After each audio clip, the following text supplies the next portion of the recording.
afternoon, but we're hopeful that if they do come our way, then they won't be particularly long. We had a little bit of rain yesterday, but only lost what, 15 minutes or so of the tennis, so it wasn't too bad. All right, gentlemen, all the lines are covered, machines calling the net, Hawkeye in effect, and we have TV changeover, so please remain seated until I call time. Questions?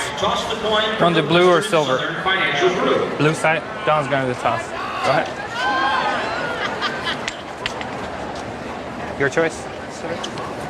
Good match. One picture quickly to Don. Ali Nilly is the umpire for this one, and Soderling winning the toss and electing to serve. Nice picture for prosperity.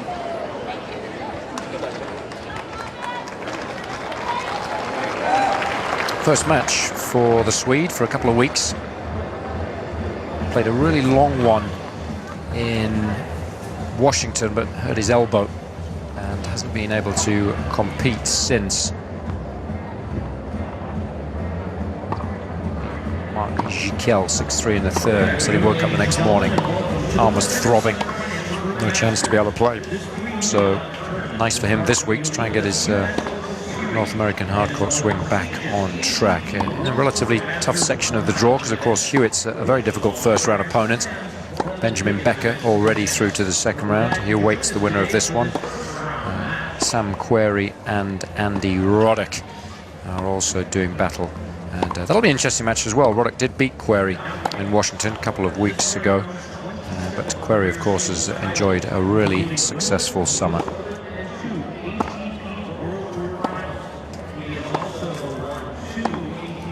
Not quite as hot today as it might be when the sun's out, but it's still a sticky one.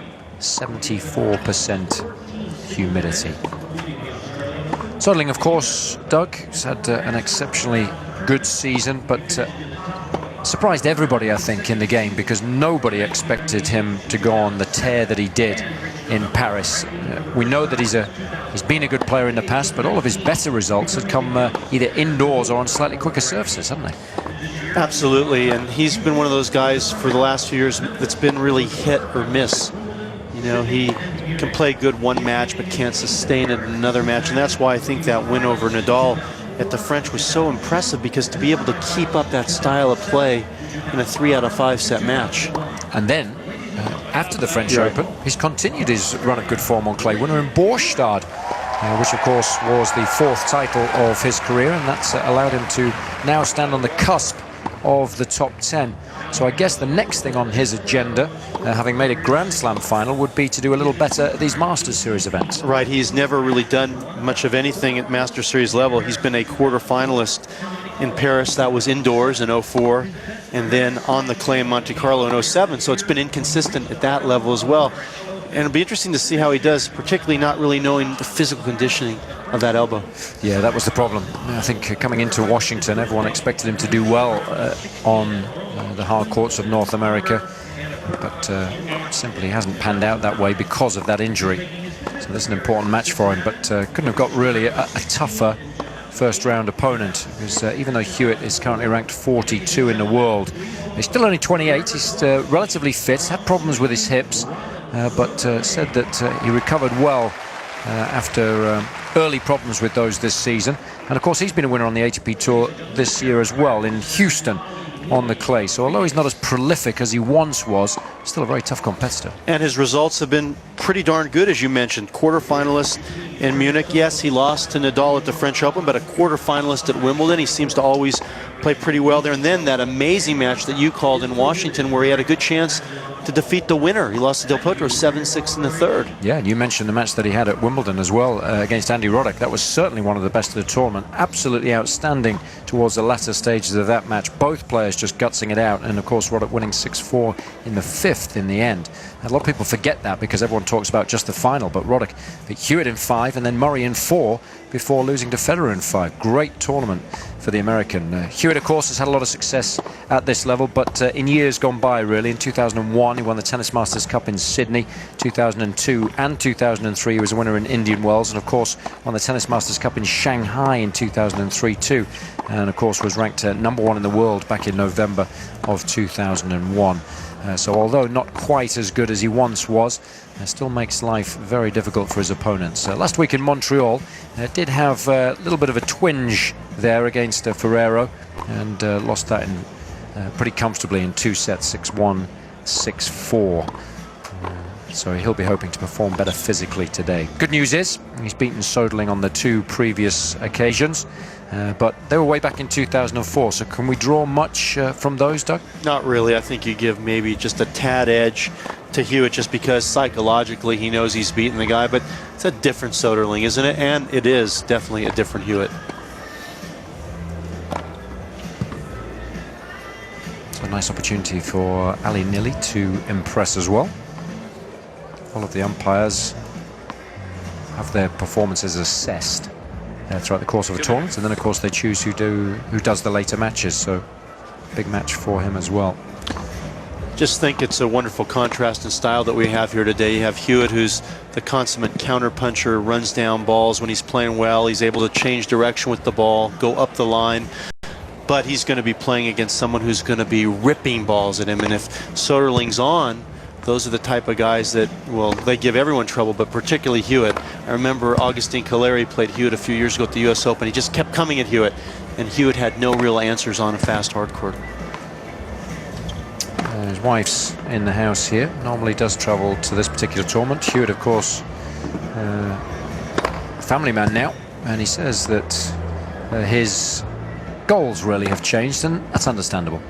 Well, sure, it's just that's part of life, right? It's the evolution of life. And for Hewitt, I think the greatest thing is he's now got a wife and a family, and he's had surgery, so he's had to go through physical changes as well.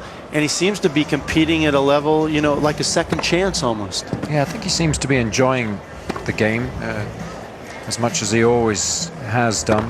And I think just probably a different focus now. For Soderling, though, of course, it's the other side of the coin, because it's the first time that he has enjoyed a great deal of success this season. I'm sure back home, an absolute hero after the French Open, because we never thought he would be able to beat Nadal at the French Open. And it was not only, as you mentioned, Doug, the manner of the victory, but Magnus Norman will know only too well how difficult it is to reach the French Open final. So his victories over Fernando Gonzalez in the semis in particular was outstanding. 4-1 down in the 5th set there. And I think it must be nice for Magnus Norman to be able to work with someone like Soderling and see a response from him. Because anyone can give advice, but it's nice to see your player respond positively to that advice, isn't it? It's being able to implement and execute. That's always the hardest thing. And one more thing about Soderling, you talk about the fact he came back against Gonzalez. That was remarkable. But how about having to play Nadal a couple weeks before that French Open? They played in Rome. Got one game.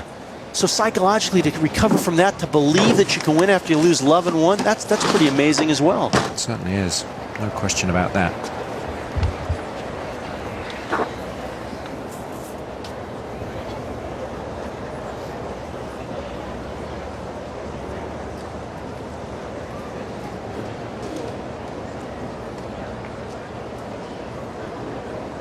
So, just giving you an indication of the depth of men's tennis, this a first round encounter here between the French Open finalist Robin Soderling and the former world #1 Leighton Hewitt. First match for the Swede for a couple of weeks. We'll keep an eye on how well he's able to serve, because he did suffer from problems with his right elbow that forced him to pull out of Washington and Montreal. And of course in Hewitt we've got one of the most tenacious characters on the tour. Robin Soderling to serve. Play.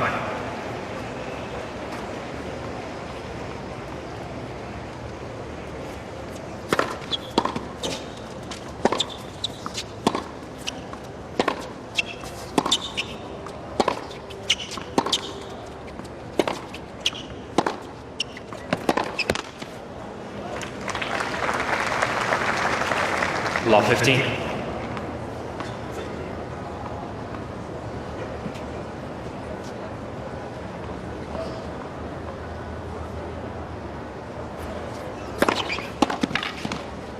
$15 all.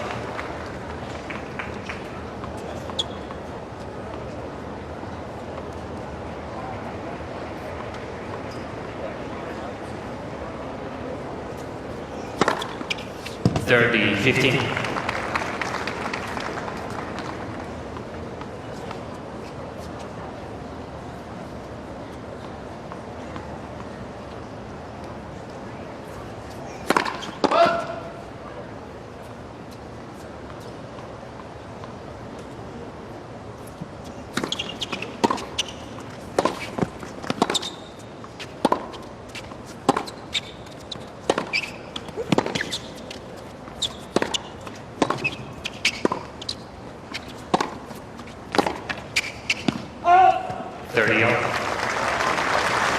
Jason, we did the match when Hewitt played in his opening round when he lost in Montreal. And one of the problems that Hewitt was having was he had a recurring problem with his quad that he hurt in that Washington match. It'll be interesting to see. We keep talking about Soderling's physical, but how about Hewitt? Yeah, because when you're up against the Swede, you've got to chase down an awful lot of balls and do it very quickly.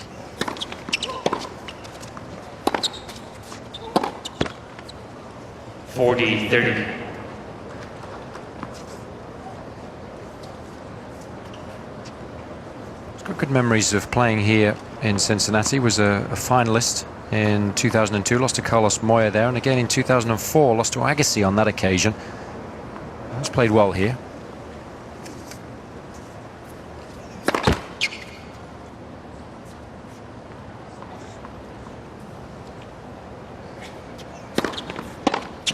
Yeah, Soderling. First game. It's a good start, and I guess we're going to have to keep an eye on the speed of his serving today. But I think just generally speaking, when you have an elbow problem and it's hurting, it affects every part of your game. You can't concentrate on simply trying to win the match, because you're concentrating more on how much your arm's hurting and how much damage you're maybe going to do it. So I think that was just a culmination perhaps of an awful lot of tennis that he played over the past few weeks, and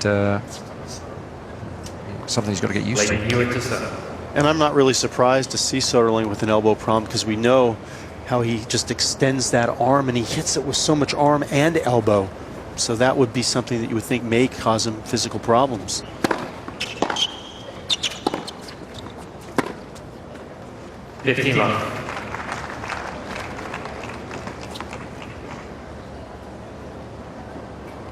It's an important time of the year for the Swede, because he would fully expect to do relatively well at the US Open.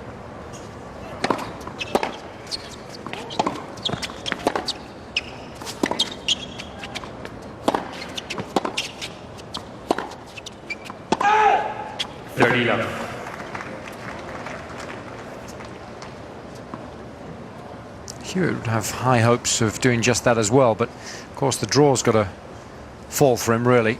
Currently ranked 42 in the world, not going to be seeded, so he's in the lap of the gods really in that regard.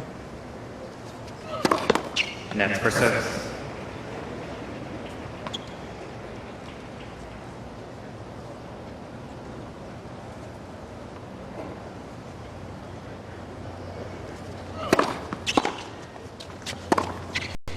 Oh! 30-15.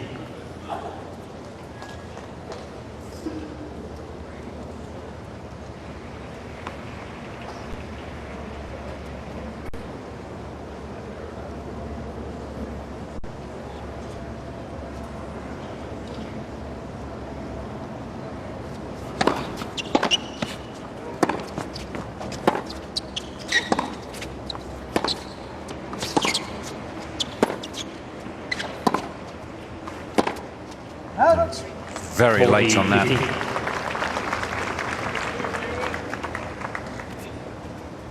When the sun comes out, conditions will speed up a little bit, and the court slightly quicker perhaps than it was in Montreal last week.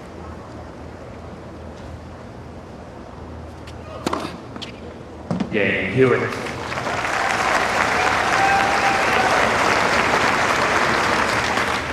One game. Nice start by both. Hewitt making all 5 of his first serves there. That will delight him, because that shot was poor in Montreal. He lost to Ferrero. Made less than 50% of his first serves. Ferrero really took advantage too. He's taking the ball nice and early, stepping inside the baseline.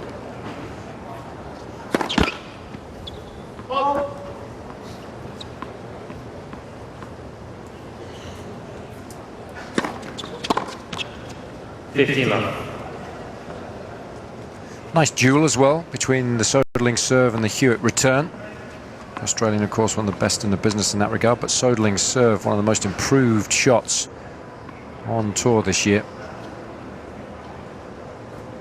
A lot of that obviously just down to confidence. Sure. Yeah, he's always been a gripper and ripper of the ball, but now they're starting to find their mark.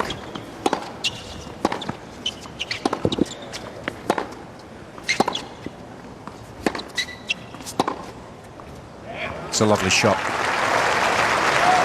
And I guess if there is a tactic to use against Soderling from the back, going back behind him is the way to go. Yeah, I don't think he changes direction all that well, and his movement is probably one of the weaker parts of his game.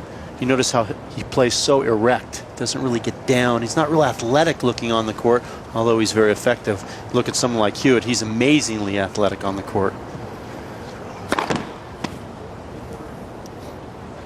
Guys don't usually complain about being too erect, but obviously there's a problem on the tour.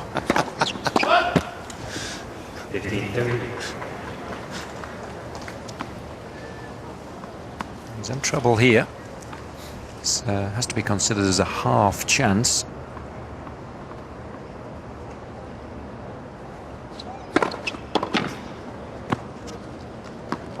And that's the one. 30 off.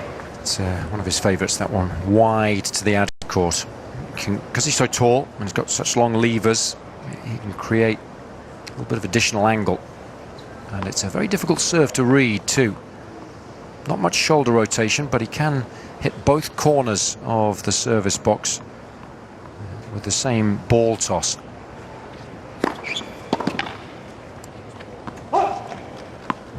$40-30. It wouldn't necessarily be the way that you would teach someone to serve, because you would say, the textbook would suggest you get much more shoulder rotation to try and disguise the serve and use the major muscle groups in the upper body. He's very open initially, so it's quite an army delivery. And again, that might be one of the reasons why he's having one or two problems with his elbow now as well. So a couple of decent service games so far. And he leads 2-1 first set.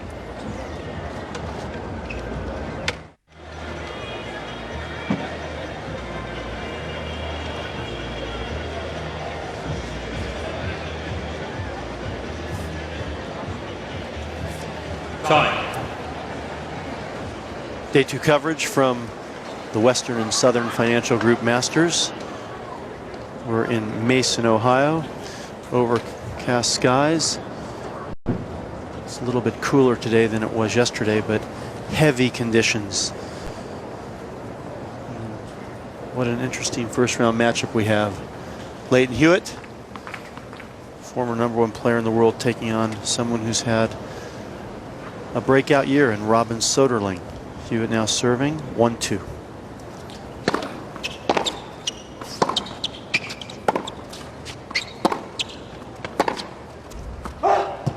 $15.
And he's got to be careful.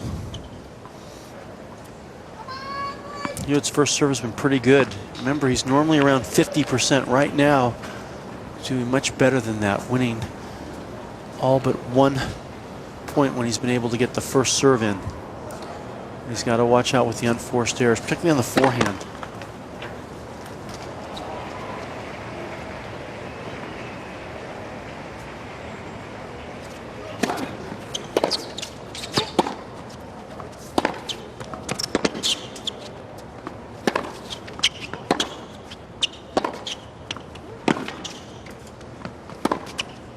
That's good stuff. Such a different kind of player, Soderling, the way he just stiff arms the ball and is able to just maneuver his opponents. It's hard to read the shots with those big swings. Certainly very effective, though, when he's in confident mood. Break point.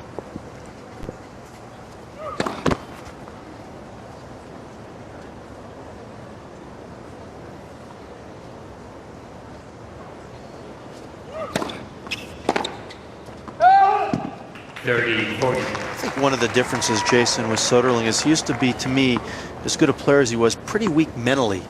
Wouldn't really battle in a match and, you know, persevere if things weren't going well. I think that's one of the big differences, and like you said, that comes probably with a little bit of confidence. Yeah, matured greatly throughout the course of the French Open.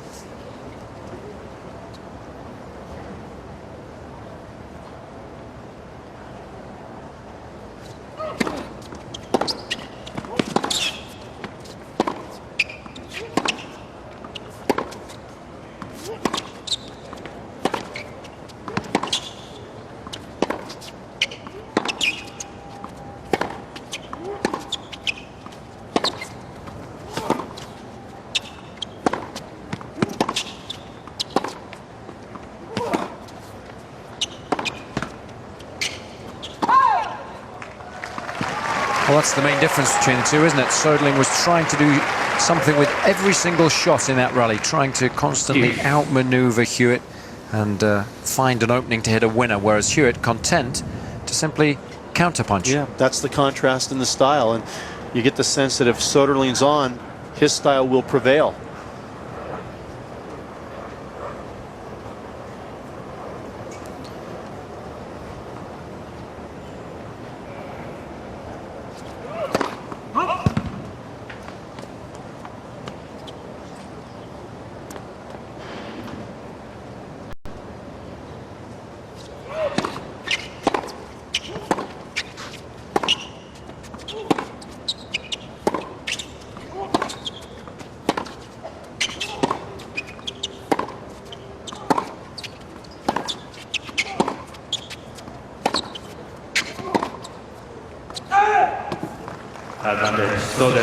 Not only is Soderling hitting the ball well and heavy, you feel the weight of his shot, but he's keeping Hewitt behind the baseline.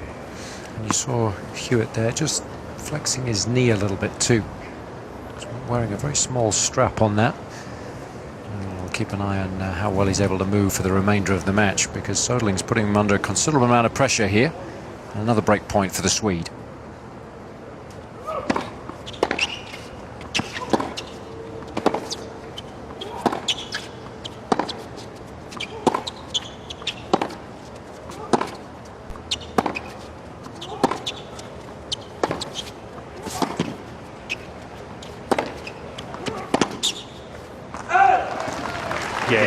Just making Hewitt work too hard. Nice consistent aggression there from the Swede. Destructing the points beautifully. He's had pinpoint accuracy and he's been patient. What else can you ask for to start a match?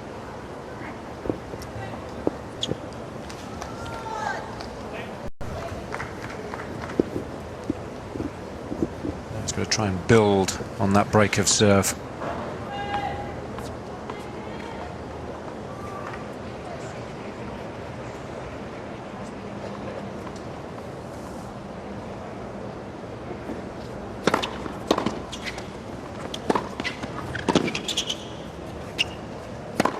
That's a good smash. It's It's interesting, Doug, you talked about him maturing and the fact that he used to have a reputation for going away in matches. The one that you mentioned earlier on, when he lost 1-love to Nadal in Rome, was a prime example. Actually, the first set was really good tennis, and it was very tight, even though the scoreline didn't suggest it. But he went away mentally in the second set. But once the French Open rolled around and he'd beaten Nadal, it's been much tougher mentally ever since. And that match against Gonzalez was a perfect example. 4-1 down in the fifth. That would have been an ideal time for him to get really frustrated. But he didn't, and he ended up winning the match as a result. So he's learned his lesson.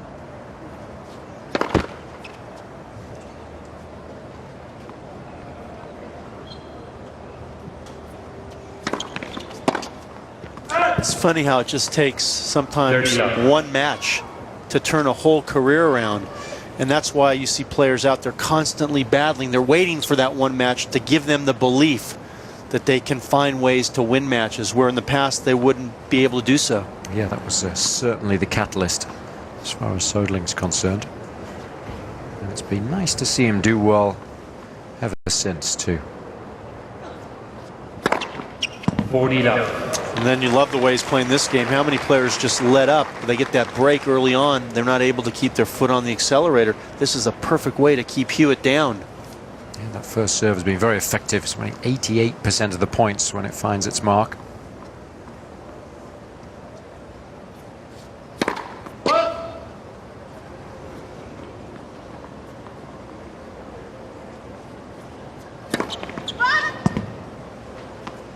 A little bit of sun on that side.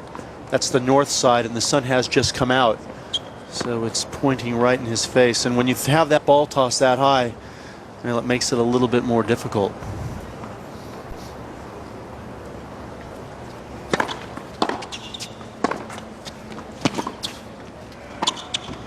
That's a lovely shot.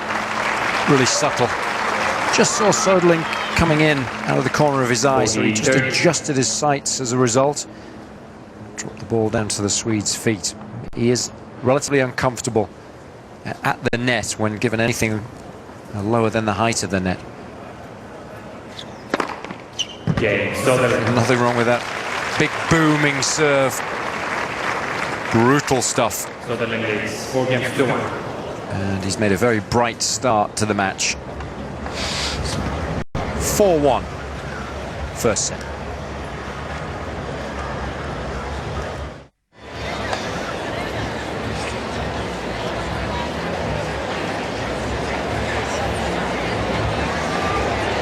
It's the middle of the afternoon here in Cincinnati on day 2 of our live coverage, the 7th Masters Series 1000 of the season. A little mixture today of first and second round action. This match, of course, is a first round encounter. But a little later on today, we'll have Igor Andreev against Gilles Simon, and David Ferrer will play Marin Cilic in second round matches. And we'll see the introduction of the Big Five tomorrow. In this one, Hewitt's got it all to do in the opening set, trailing 1-4.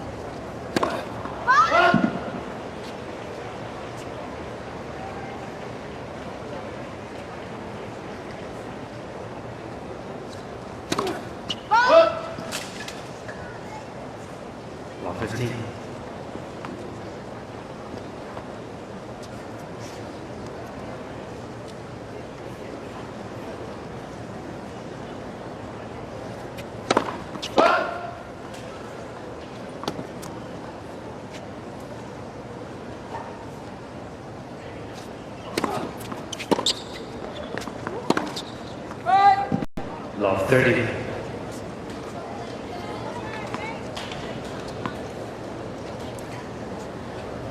Well, certainly if Hewitt's not able to hold here, you can kiss this set, this first one, goodbye.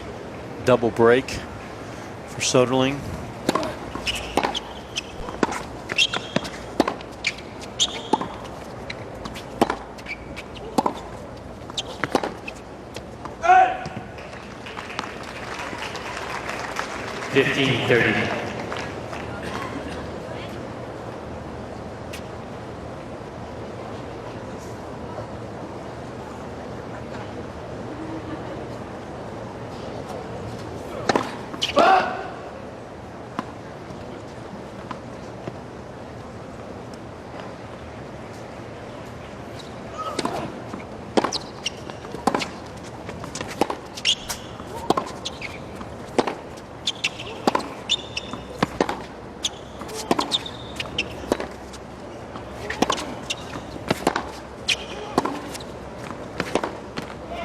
That's what Hewitt's got to do. He's got to get him to move a little bit, get out of that comfort zone, and Hewitt was able to get him moving sideways, and as you said, going behind him.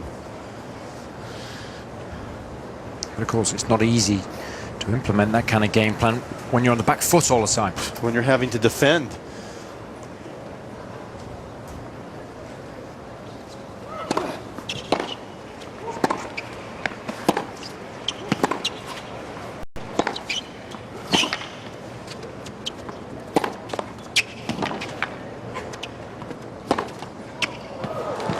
Just killing him, moving the ball from side to side. And we saw Hewitt struggling a little bit, having to run back to the forehand side there, having to almost slide and just try to push the ball back in the court. He's just got a much greater ability to generate pace from the back.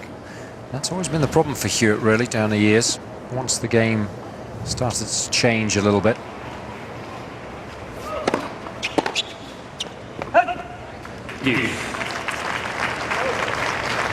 When he was at his very best, Hewitt, the likes of Juan Carlos Ferrero too were dominating the game, but the game has overtaken both players. Players now much more athletic, taller, fitter, stronger, hit the ball harder, more weapons. Advantage Hewitt. And, both Hewitt and Ferrero have found it difficult to keep up with their peers in that regard. Of course, not easy for Hewitt. It's only 5'11", 170, 175 pounds, so physically does struggle.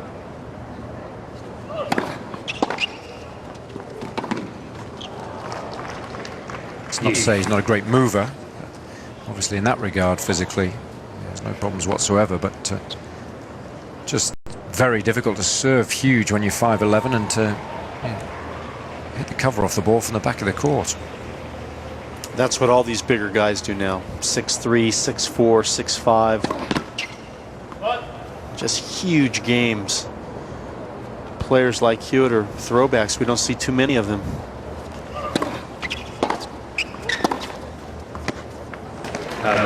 Hewitt. You're not going to call him antiquated, though, again this week, are you? A relic. A dinosaur. No. Don't do that. It's a pattern of play that he's used well today.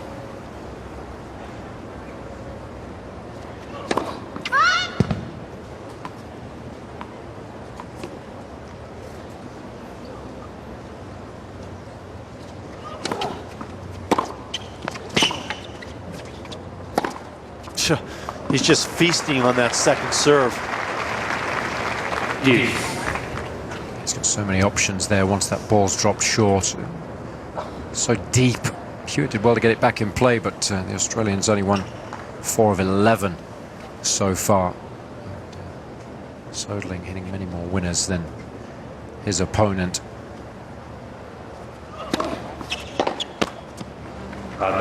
Hewitt.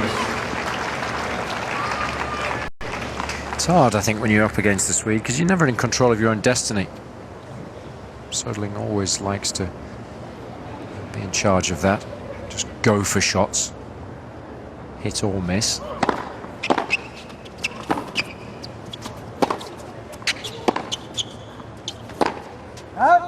Yeah, Hewitt. That's another good example.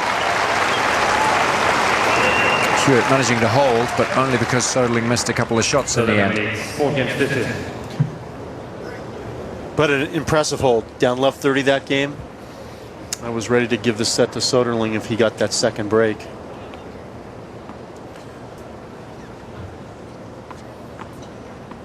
And you know, in Hewitt's mind, being down one break, he certainly feels he's got a great chance to still get in this set.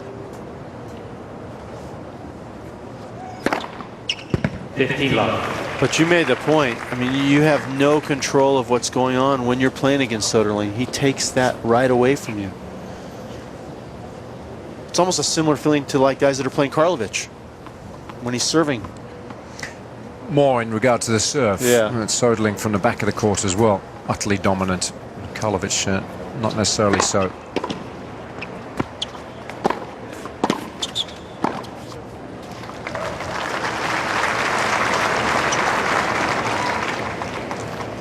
$30. And although he does like to play primarily from the back. Important for him, if his ranking is going to continue to rise, that he plays all court tennis occasionally. Well, and a lot of times when he's coming up there, it's pretty easy because the ground strokes are so effective.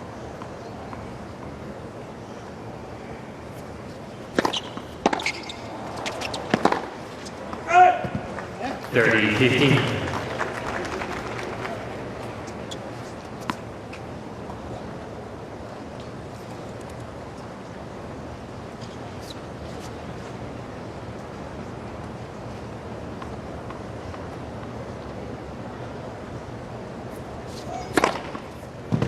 You can't read that serve. It's in the same place. He can kick it out. He can hit it down the tee. And that one, 131 hit out wide. Dominating in that ace department. And another easy service hold. New ball, please. He's been impressive in that regard in this opening set. So then it's 5 games to 2. Yeah, and the Swede now just 4 points away from wrapping it up.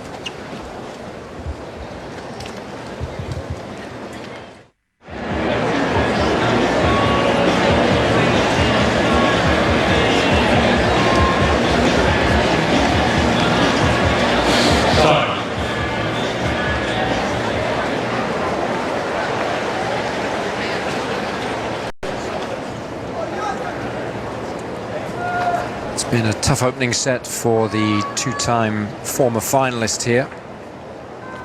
Now needs to hold serve to stay alive in it. Soderling has utterly dominated proceedings so far.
Hewitt.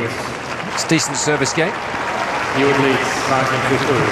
But of course, this is the moment of truth as far as this opening set's concerned.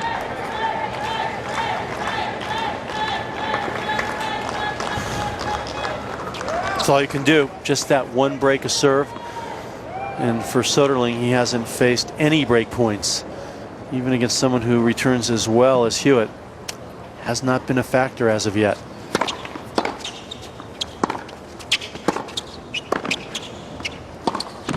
Oh, he's got to make that play. It's not going to get any easier than that. Soderling forced coming in, didn't do much with the volley, and Hewitt had all the time in the world to make that pass.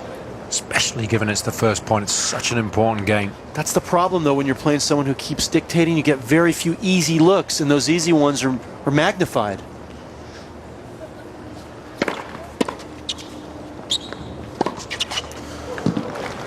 So you have an easy ball that you miss, and right away you don't really get another chance. He's given Soderling too many of these half-court balls, just bunting it back in play. So many options here for the Swede, and in the end he chooses one of his favourite shots.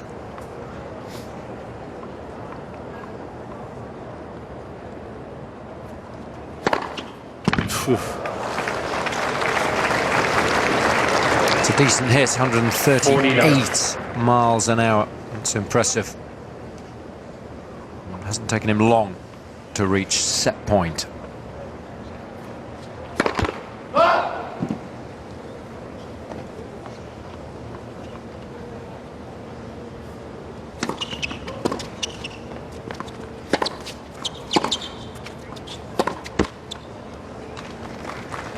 40-15.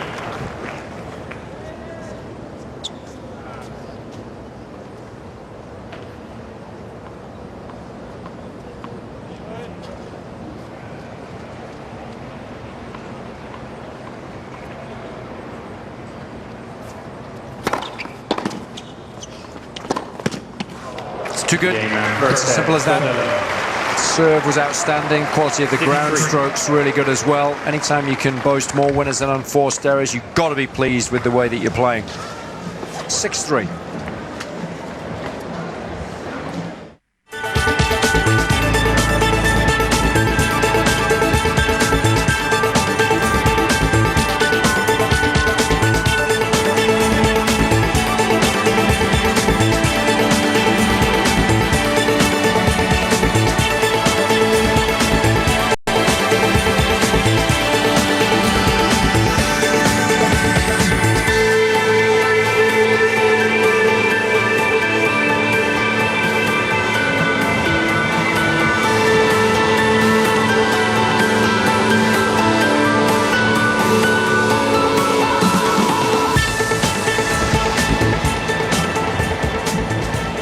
That Hewitt didn't come into the net once in that opening set. Given how easily he's been dominated from the back of the court, would you like to see him come in a little more frequently, or has he simply not been allowed to make it into the forecourt?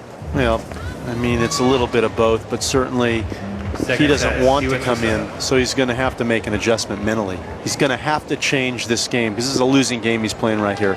You don't want to just feel like if the guy's on, I have no chance. You've got to force him to try to do things he's uncomfortable with, and that means Hewitt not only serving better, but coming in and being a lot more aggressive.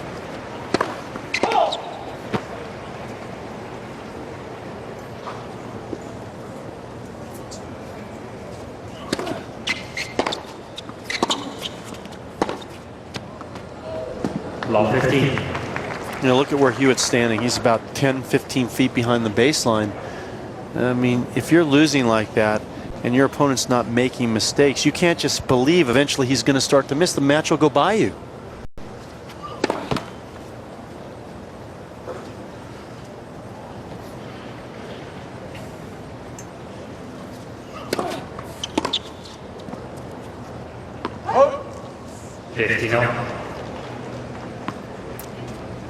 And Hewitt's an efficient volleyer.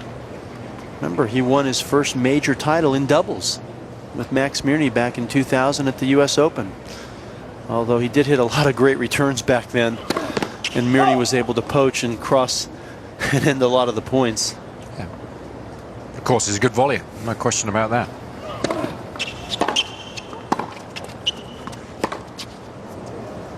I guess he might argue that once they get in a rally, he's been forced so frequently onto his back foot that he's not allowed any opportunities really to get into the net, but he could throw in some serve and volley. Could come in off the return if it's not particularly good.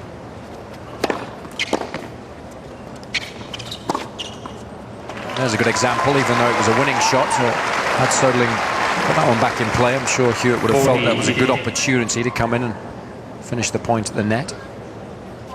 Yeah, you can always use coming in as an element of surprise. I think what's important is you've just got to mix it up sometimes, haven't you? Yeah. It doesn't matter whether you feel the match can be won or not from the net. You just got to do something a little differently every now and then.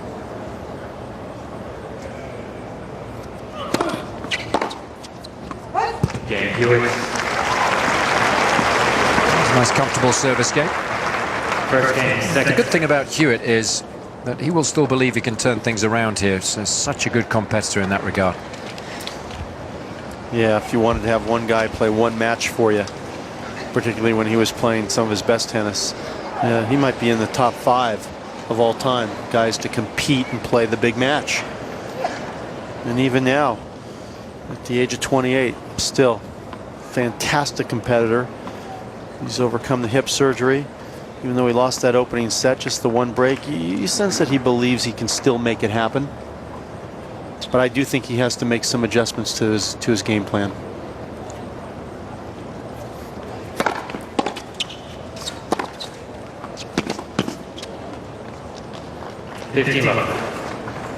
And I guess it's far as Soderling's concerned, it's very much more of the same. Got to keep your focus, stay with the winning game, don't change it, and keep your foot on that accelerator. Because you realize you're playing against someone who's not going to go away quietly.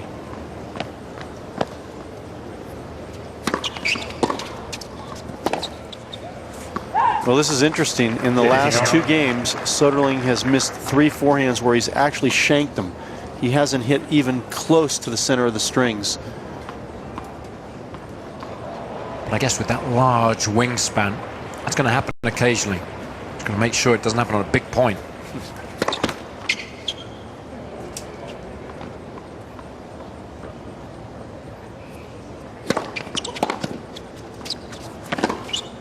Jeez, wasn't easy.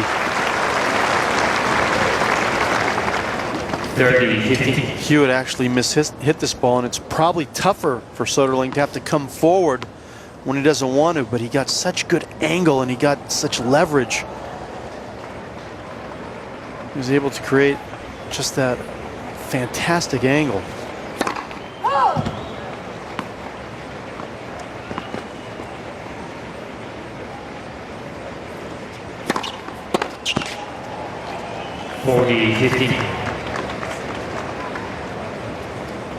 And his elbow seems fine. The amount of pace that he's been able to put on the serve. Yeah, I think generally speaking, it'll be interesting to see how it holds up tomorrow morning. Wasn't too bad against Jiquel in Washington. It was when he woke up the next day that it was really throbbing and Flamed. no chance for him to play.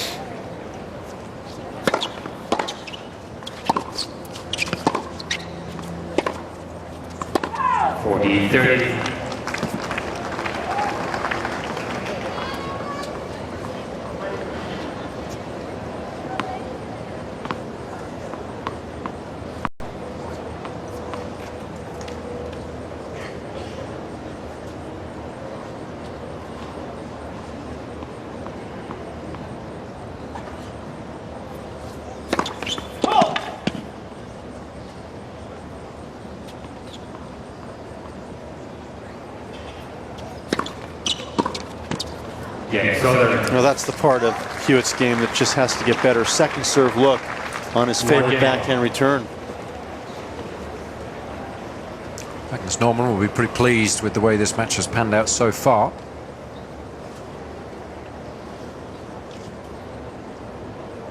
And of course, still get the distinct impression there's plenty of tennis to be played in this one.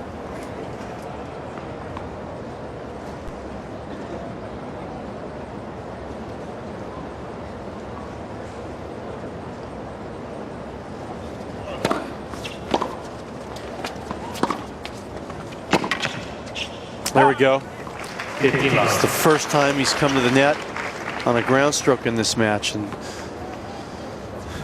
Beck will be happy to see that Leighton's thinking properly on the court. But yeah, great.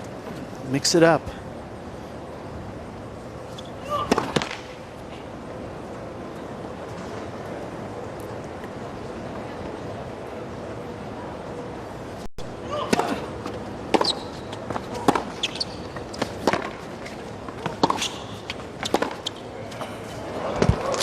See, I think that's a perfect example of where Hewitt could have come in on the previous ball. He goes from an offensive position into a defensive position. And if he would have attacked on the previous ball, well, Soderling wouldn't have been in that kind of position to hit that forehand.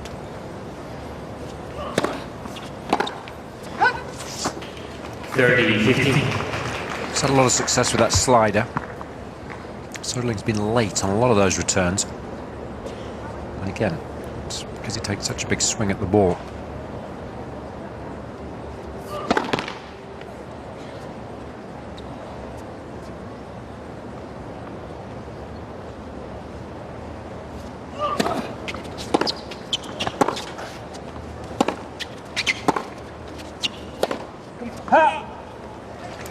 And that's what you want to sort of see from here. You want to see him pumping himself up, giving the come on. This guy plays on heart, he plays on spirit. He needs to get some of that energy going.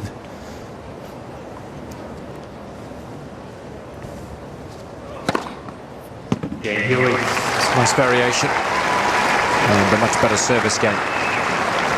Hewitt leads 2 games to 1.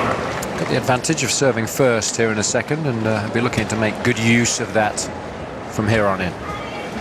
The Western and Southern Financial Group Masters is proud to recognize its premier hallmark sponsor, Great American Insurance Companies, and its official sponsors, Coors Light Beer, Chiquita, the Cincinnati. You know, the crowds were out in force last week for the women's event. They are back again this week. Yesterday was Kids Day all day, as we are right next to Kings Island. And they've come out again in force today. They love their tennis in Mason, Ohio.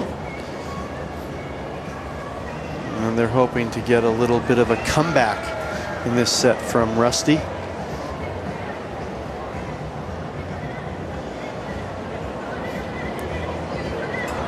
Hewitt looking to take his game up a notch from the first set, something that he did a little bit better in his loss to Ferrero.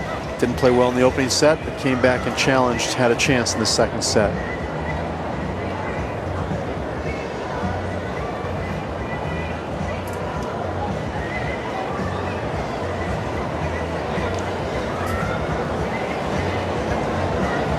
Crowd's starting to fill up a little bit. It's 2 o'clock local time now, so people I think have had a chance to get a bite to eat for lunch. Maybe even enjoyed a really nice brunch, and then headed over to the tennis after that. And, as we go through the order of play today, I'm sure we'll see more and more fans in through the turnstiles, and this evening it'll be pretty close to a sellout, I'm sure. But from tomorrow onwards, I think it's going to be difficult to find an empty seat in the house.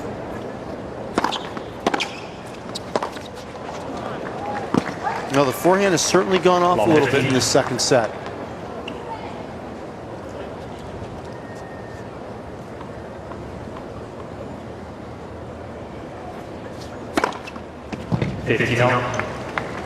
But there's the get out of jail free card.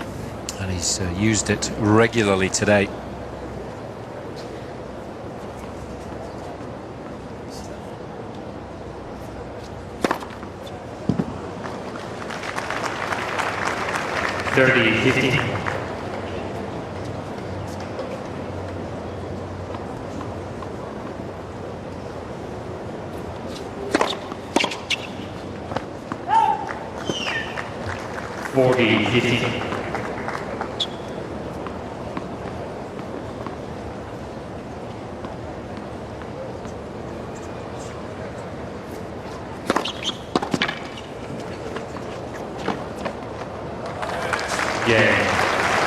Soderling. 2 games up. So nice when you can rely on your serve to earn you a couple of cheap points, because you hold serve so quickly. Pressure right back on your opponent's shoulders.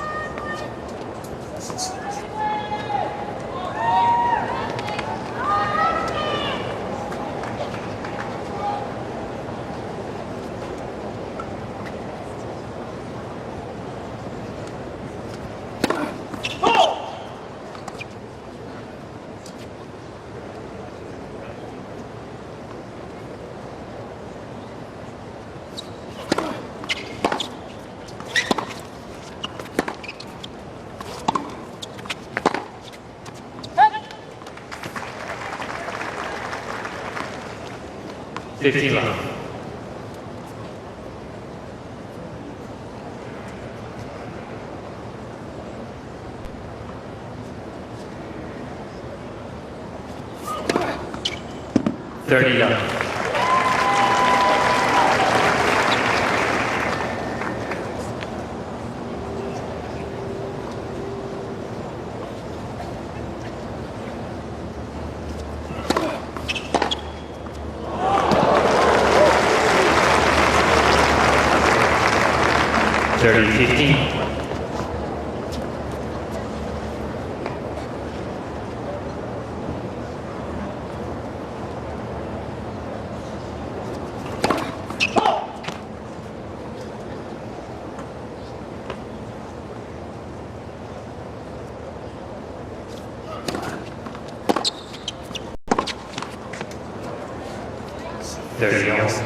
Oh, it's nice movement. Closed out the net beautifully there. 40-30. And he realized that he had Soderling under pressure and that the Swede could only play defensively because the ball was so low. So as soon as he saw Soderling open his racket face, he snuck into the net. And as we suggested earlier, does have good volleys.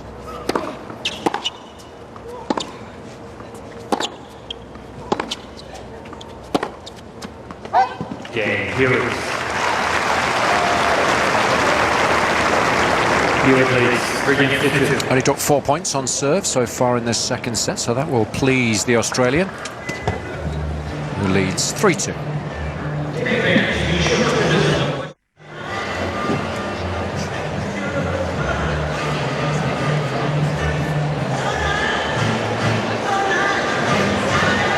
Time.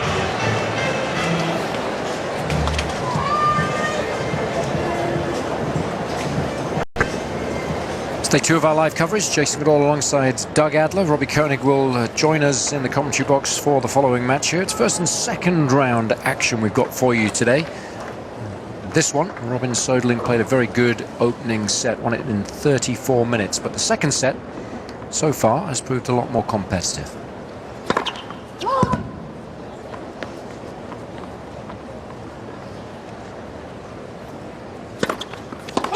Love 15.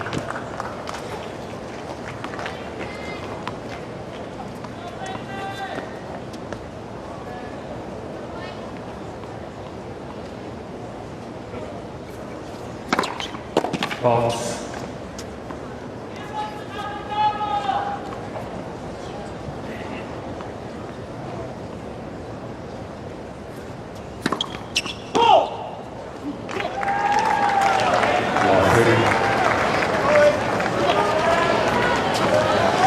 Now, love 30. Here's a chance for Hewitt.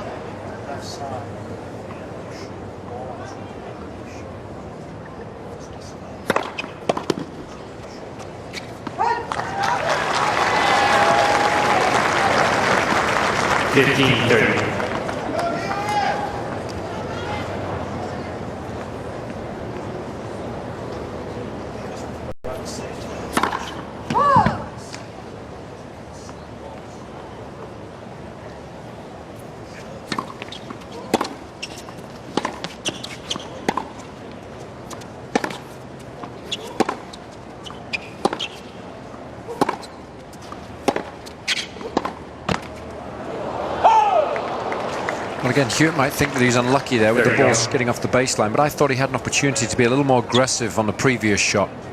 Again, we talked about that earlier in the set where he ended up losing a point that he could have taken control of, and the same thing happens again. He has tried coming in a few times, but we think he could come in more and take advantage of early opportunities in rallies.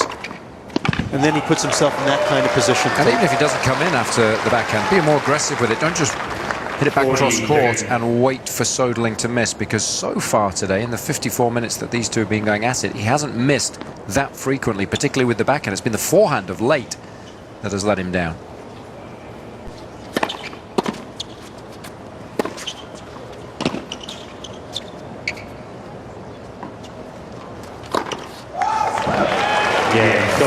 It's an excellent response from Love 30.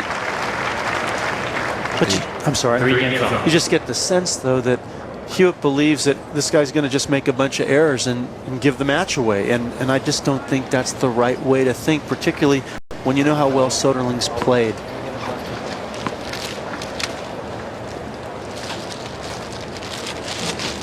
Some people will say, well, maybe Hewitt doesn't have the weapons to change this match around. Doesn't mean that you can't try to be a little more aggressive, though, if you sense that your normal game isn't going to be effective.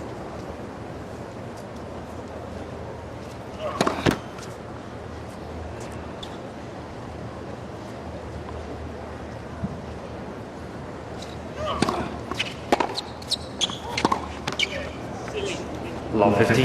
And I think you also feel so much pressure when you realize that the way you're playing doesn't work against your opponent, and then trying to do something a little bit different for Hewitt becomes scary. Just missed a very easy forehand in the middle of the court.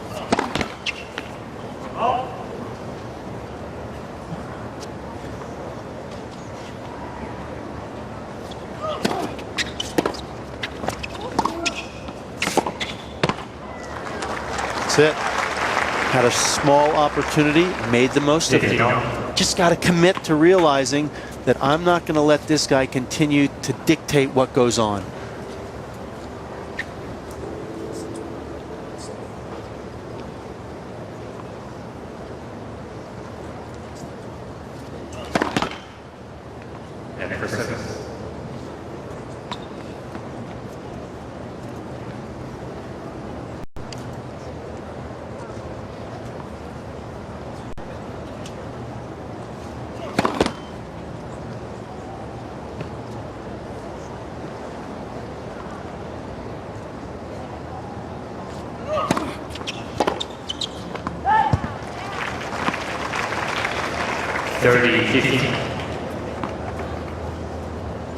Well, Hewitt's making the most out of his serve.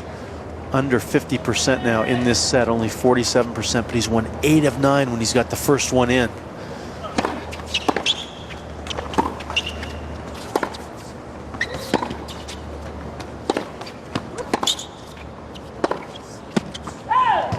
Another forehand unforced error. 7 unforced now. He only made 6 in the entire opening set. So the forehand has started to let him down, and I'm sure Hewitt's well aware of that. Well, you would hope so, because that's important. Then you can fine-tune your game plan whilst you're out there on the match court.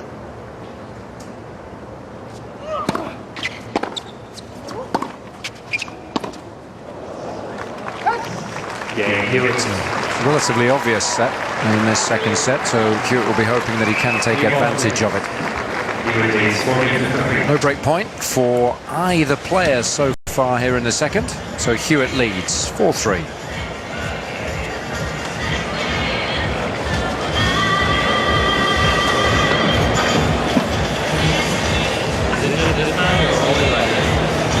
He's doing everything we would have hoped he would have done, having lost that first set pretty easily. And do you think, you know, if he can get through this match unscathed, or at least be physically fit going into the US Open, that he's a genuine contender for what, at least a quarter-final place? Wow. I don't really know if he's a genuine contender for the top 8, because we saw the top 8 last week and he's not in that top 8. So I would say he'd have to play above his potential to be able to get into the quarters at the US Open, particularly not coming in as a high-seeded or high-ranked player. His draw is going to be very difficult. Former champion, of course. So he will be confident in those conditions. New York.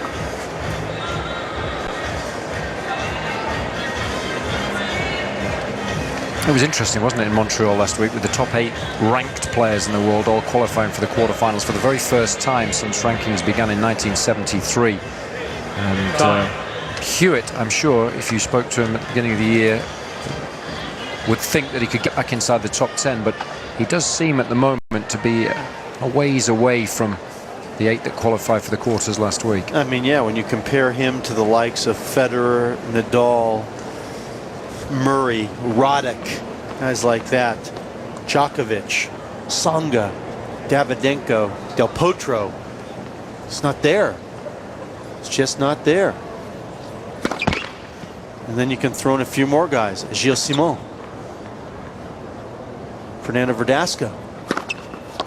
Those are the guys that are making a run or trying to at least get into the top 8. It's going to be tough for those guys. Yeah, I mean, I could see sort of Hewitt going close with the likes of Gilles Simon, Tsonga if he didn't serve particularly well, you know, Verdasco if he played like he did today. Yeah.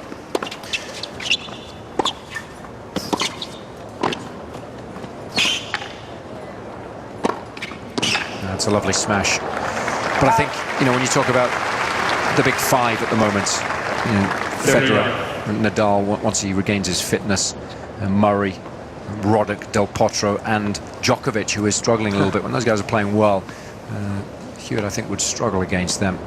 But having said that, he went so close to Roddick at Wimbledon, didn't he? And that's what makes him believe he can still get the job done. Yeah, and that's what I admire about his attitude. Backs himself against anybody on any given occasion. You have to admire that.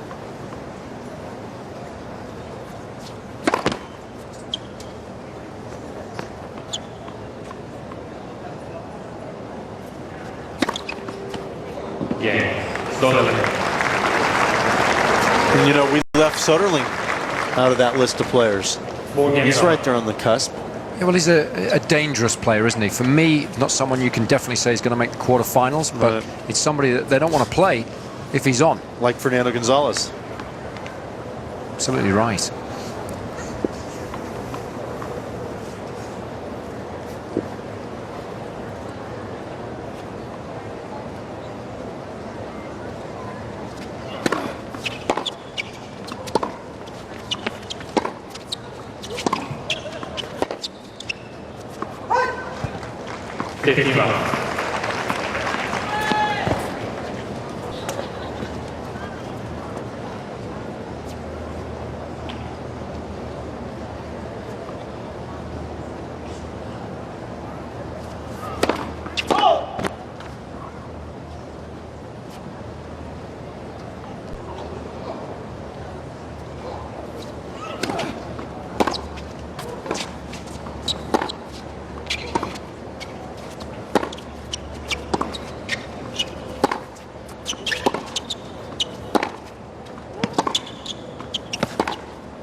Well, it's one thing when Hewitt's able to attack the Soderling forehand with some decisiveness, but when he's just floating the ball to that side, then it is Soderling that can really get himself in position and put a lot of pressure on Hewitt from the back of the court.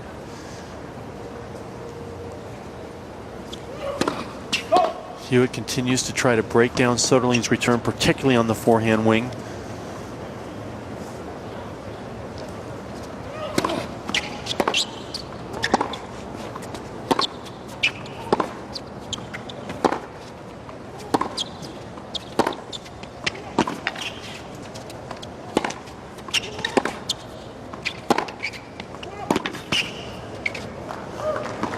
Brutal. Jeez, to take that backhand, we saw him do it twice in that point, change the direction by going up the line. And for a lot of players, it's a risky shot, but Soderling seems to be more confident with that shot than any other part of his game. Really has good footwork, gets in position nice and early, and drives right through the ball. Flattens it out. 30 off. Pretty clutch. Yes, especially considering he's only making 48% of his first serves in this set, 52% overall for the match. It's been effective. He's only lost 1 point when that first serve's gone in, won 11 of 12 so far here in a second.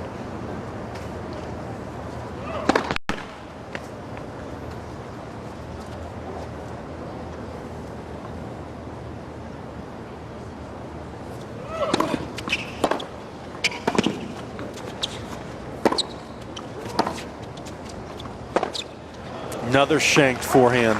It is really fallen off. 10 unforced errors off that wing in this set. He only missed 6 in the entire first set.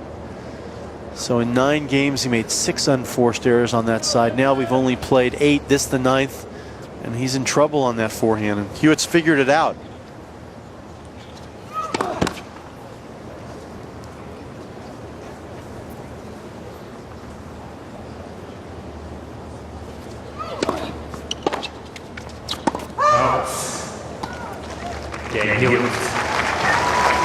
And the one thing that the Australian has done well in this second set is taking care of business on his own serve. That's all you can do sometimes when you're up against a big hitting opponent like Soderling.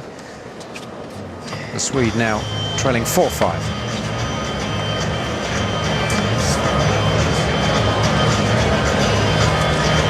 You make a very good point. In a match like this, as hard as Soderling hits the ball, as much as he attacks, he's going to hurt a lot of players when he's on. So if you're Hewitt, the one thing that you can do to offset that is serve well. Serve well, keep him off balance, and hopefully see that one of the sides, the forehand or the backhand, maybe there's a little bit of a flaw. That's what Hewitt's been able to take advantage of, the forehand in this second set. I think you just tend to hope, really, that Soderling plays a bad game, don't you? If you hold serve, there's always a chance with the Swede that he is going to spray a couple of shots and that you might get that break. And then suddenly, if you're in a deciding set, anything can happen. Yeah, who knows how Soderling's going to respond to the pressure having to serve to stay in the set.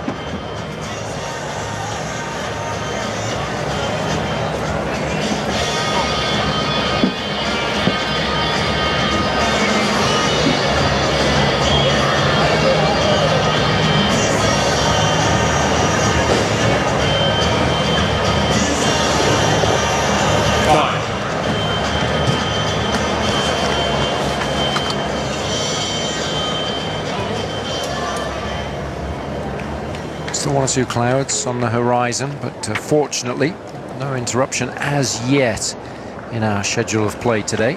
But a few thunderstorms have been forecast for a little later on this afternoon. Soderling started this match very brightly, took the opening set comfortably, but needs to hold serve here to stay in the second.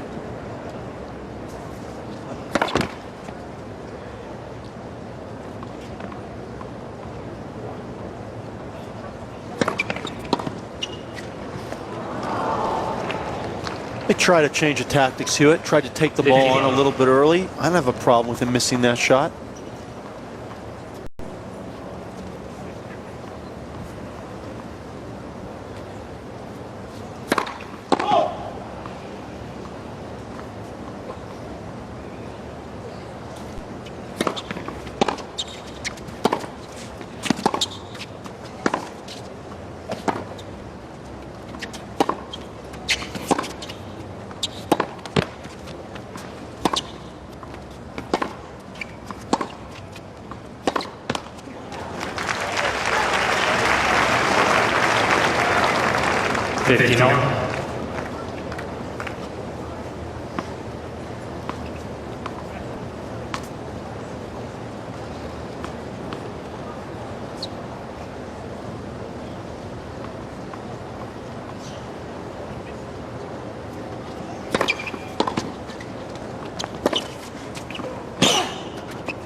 Too good.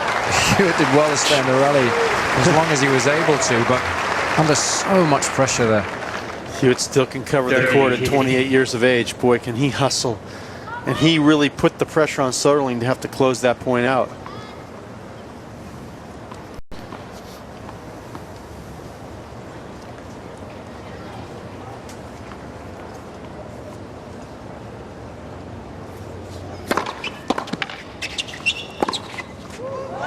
Hewitt again making sure to get the return back in play, putting pressure on Soderling, but Soderling responding, and that forehand has hurt him a lot.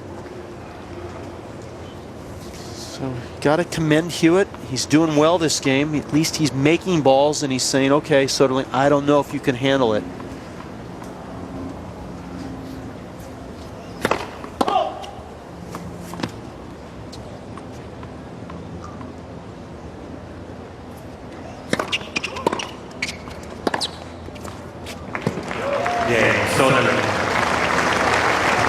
Nice service game. And I guess when you are confident, Doug, that's what happens. The games at 3-4, 4-5, 5-6 don't worry you as much as they do when you're struggling for wins. Yeah, actually, when you're playing well, you almost want those balls in your hand. You want to be able to hit the shots. And when you're not, it's like, oh no, I gotta serve to stay in this thing.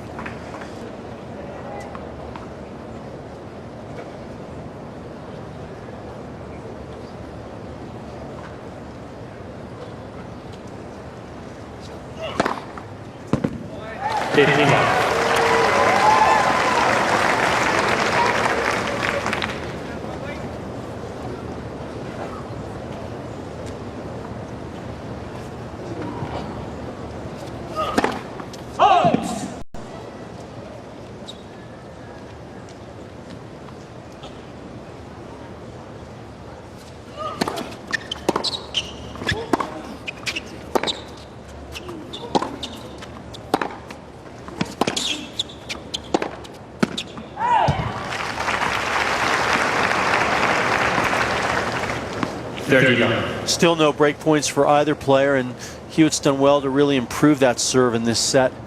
When he's gotten the first one in, he's only lost 1 point, and he's matched Soderling in the ace department.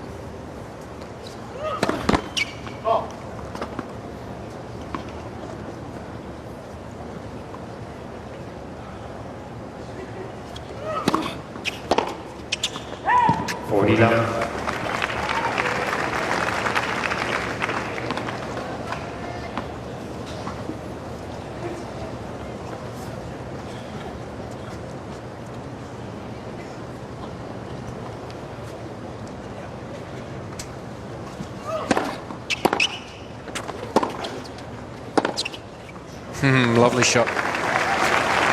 Backhand's been pretty good all day. No problems with that side. No, and he's been able to go down the line as well as cross court. I mean, this is effective, but it's high percentage for him. Low part of the net. Still relatively flat, though. Didn't get a lot of net clearance, did it? But it's a compact swing, much more so than the forehand.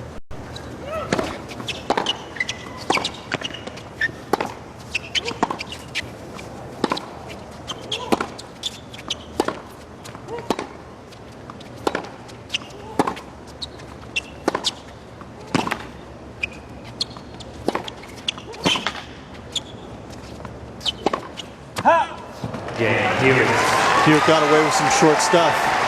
Forcing Soderling to hit ever so slightly closer to the line with each and every shot in an attempt to hit a winner. And the Swede wasn't up to the task in the end. So Hewitt into the lead once more.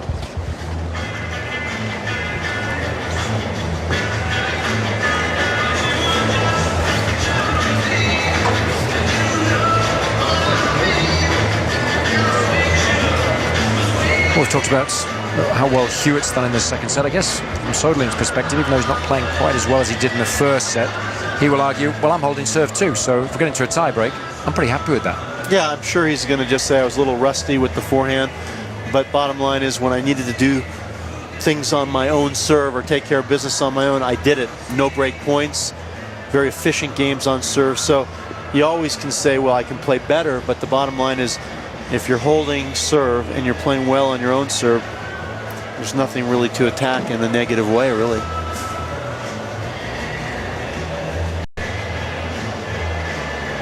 Soderling, obviously not a Beatles fan.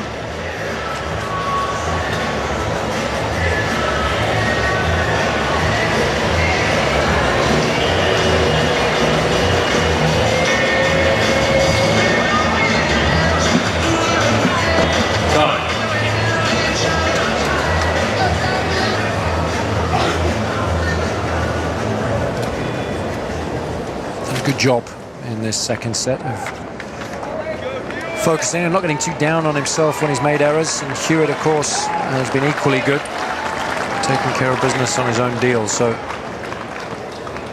we're a game away from settling this second set in the tiebreak, but Hewitt will want one last shot at getting that elusive break of serve.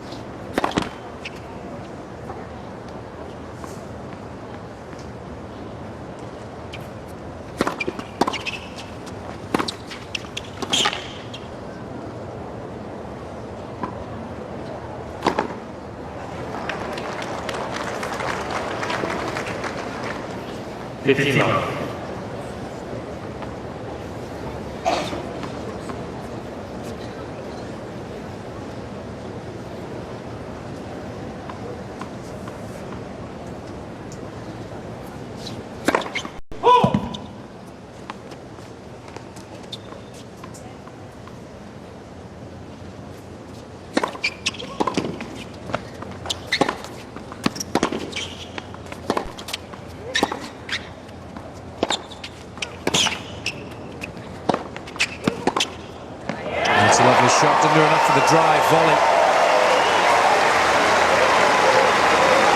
And those are the opportunities that Hewitt has to make the most of. Playing wonderful defense, and then he gets in position. And those are the few opportunities that he's going to have good looks on.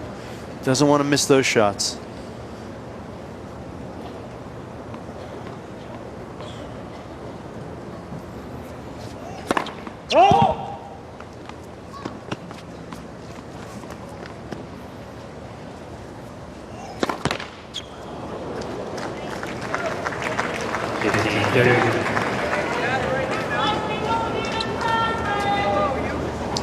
This is what we talk about when we suggest there's a little bit of additional pressure. 3-4, 4-5, 5-6. He's handled it well so far, but let's see what happens from here on in.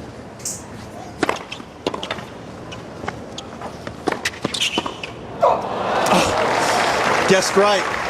Did well to make the return in play. 30. Huge first serve by Soderling, but had trouble putting that approach shot away. Hewitt had an opportunity.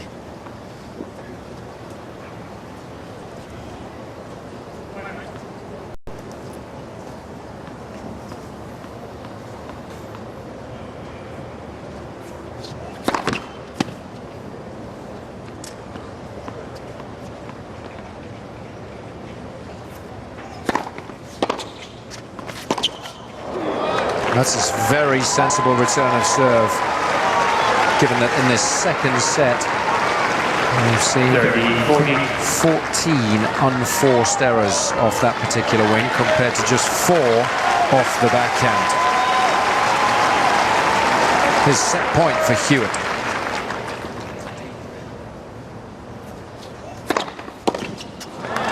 Snuffed out.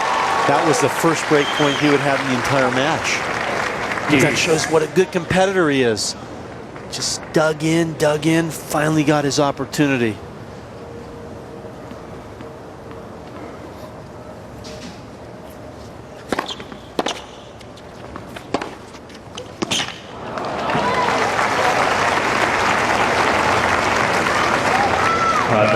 Soderling.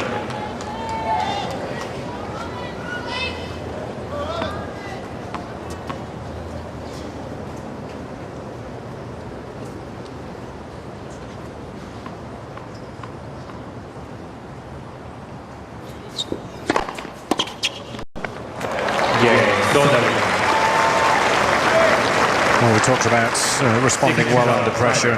It's exactly what the Swede was able to do there. 30-40.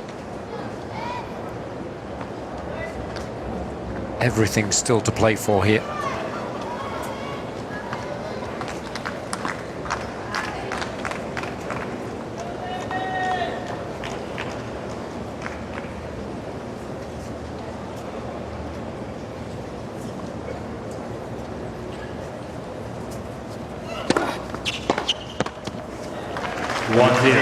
Very intelligent, hammering away at that forehand and getting another error.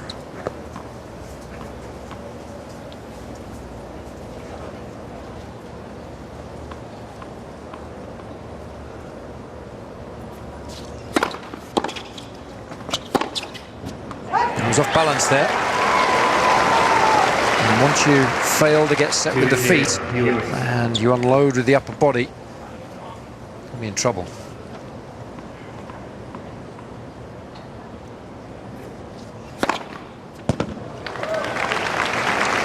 That thing was still rising when you hit the back fence.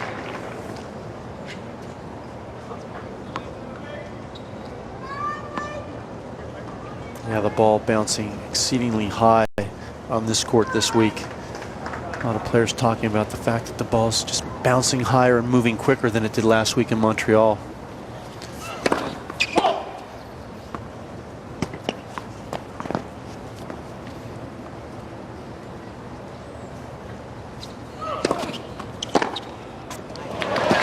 That's the danger that he poses. I don't think Hewitt wanted to serve that second serve there. I think it got away from him because he's been really pinpointing shots to Soderling's forehand, and it's been paying off.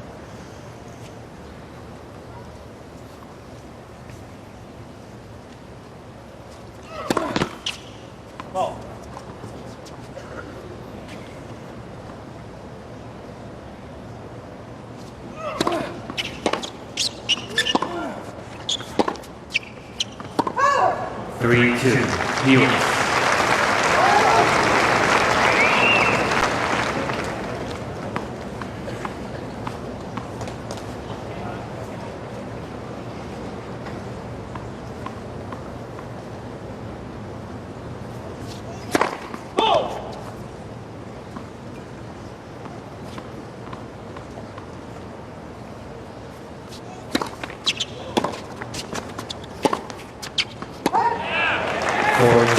Hewitt. Not enough spin on the ball. And a couple of loose shots there. Hewitt now with a distinct advantage. Well, Soderling is trailing 4-2 in this tiebreak, and he's made an unforced error on each of those 4 points. He's missed outright first and second shots. And his unforced error count, remember, it was +2 in the opening set. Now it's -7.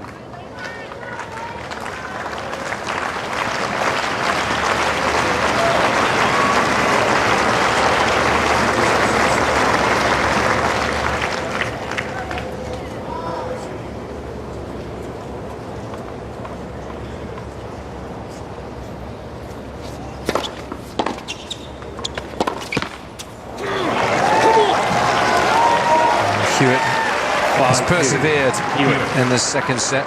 He's quietly gone about his business. And his reward is that he finds himself just 2 points away from taking us the distance with 2 serves to come.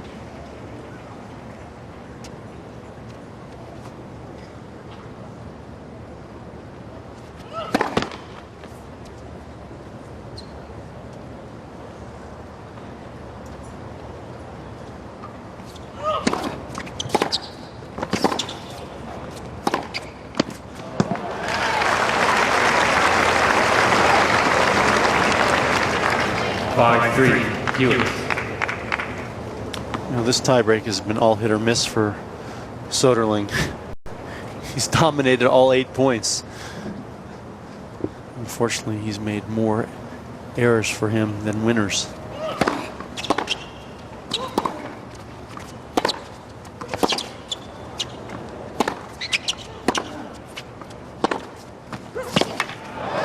Just beaten for pace. 5-4. Hewitt. Well, it's a tough quandary if you're Hewitt. I mean, the guy's missed 5 easy shots in this tiebreak. So what do? You just figure he's going to keep missing them. Meanwhile, he makes 4 winning shots. Can't get any rhythm playing against somebody like that.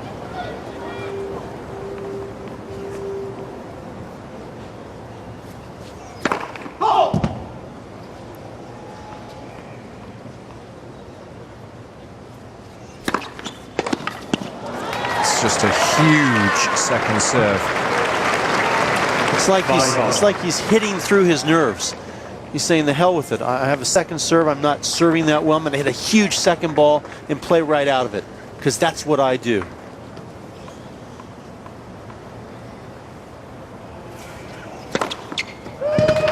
Lovely variation. Hewitt was going the wrong way there. Both the slider and the heat to the deuce court off the same toss, which always helps you disguise your serve beautifully. So how quickly things can change. Hewitt 5-2 up with 2 serves to come, would have been extremely confident of winning the tiebreak. Now he's got to win this point to stay in the match. Which he does with considerable aplomb. Mr. Clutch, Leighton Hewitt. 5 aces in this second set for the Australian, only 6 in the match, so that gives you more of an indication as to how much better he served in the second set, more effectively anyway. Hasn't got as many first serves in, but still only lost 3 points in total, and that first serve's found its mark.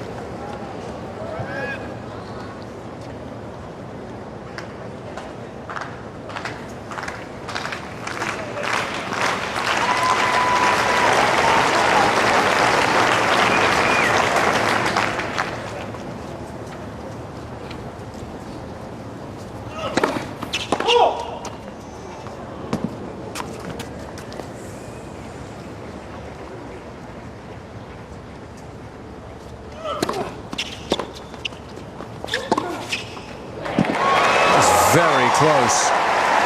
No call forthcoming. No challenge from the Swede. 7-6. Hewitt. And that's why. Slap bang on the line. Perfectly placed.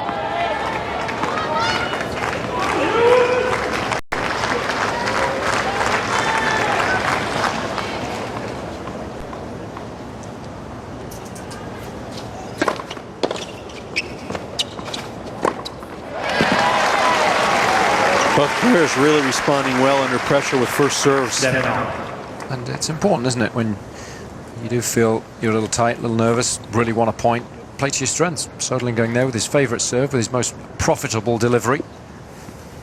Saves set point as a result.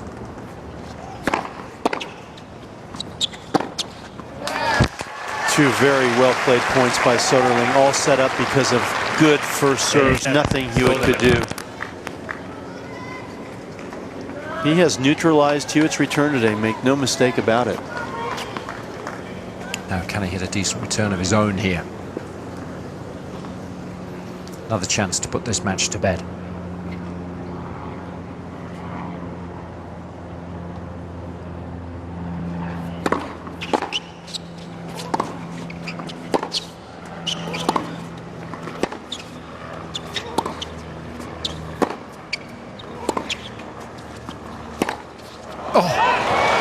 Missed it by a mile. Ball was sitting in the middle of the court.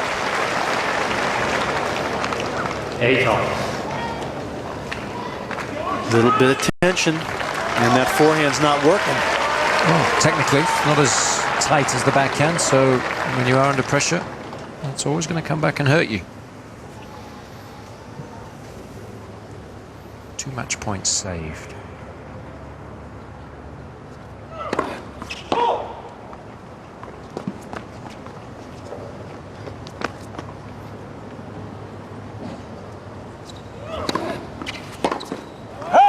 Again, he hasn't made the adjustment on that wide return to the juice court. He's hit that shot late all afternoon. 9-8, Hewitt. So a sensible serve from Hewitt, trying to expose his opponent's weaknesses. It really matters. And there's another chance for Hewitt to take us into a deciding set.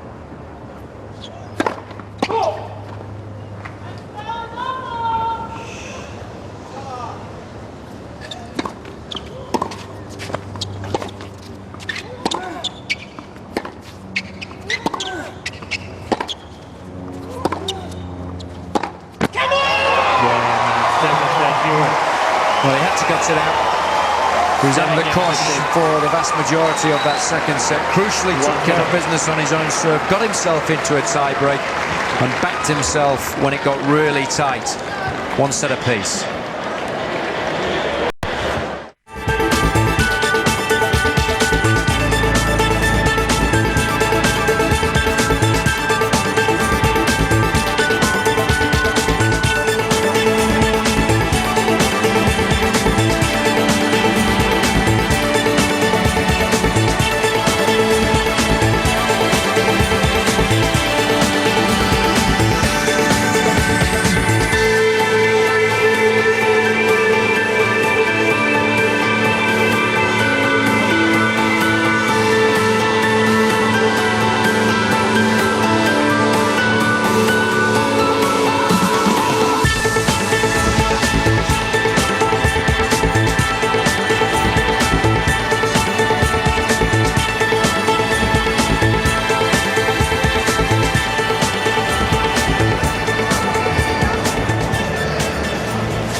Hewitt, Doug, surely, to maintain the concentration on serve and be just as patient as he was in the second set, and to hope that Soderling's forehand continues to give him all sorts of problems. If it does, if Soderling's not able to make the adjustment on that forehand side, I think the Hewitt family will be very happy with the outcome today. We talked about Hewitt making some minor adjustments in the second set. Not so sure, maybe a few. He came to the net 3 times.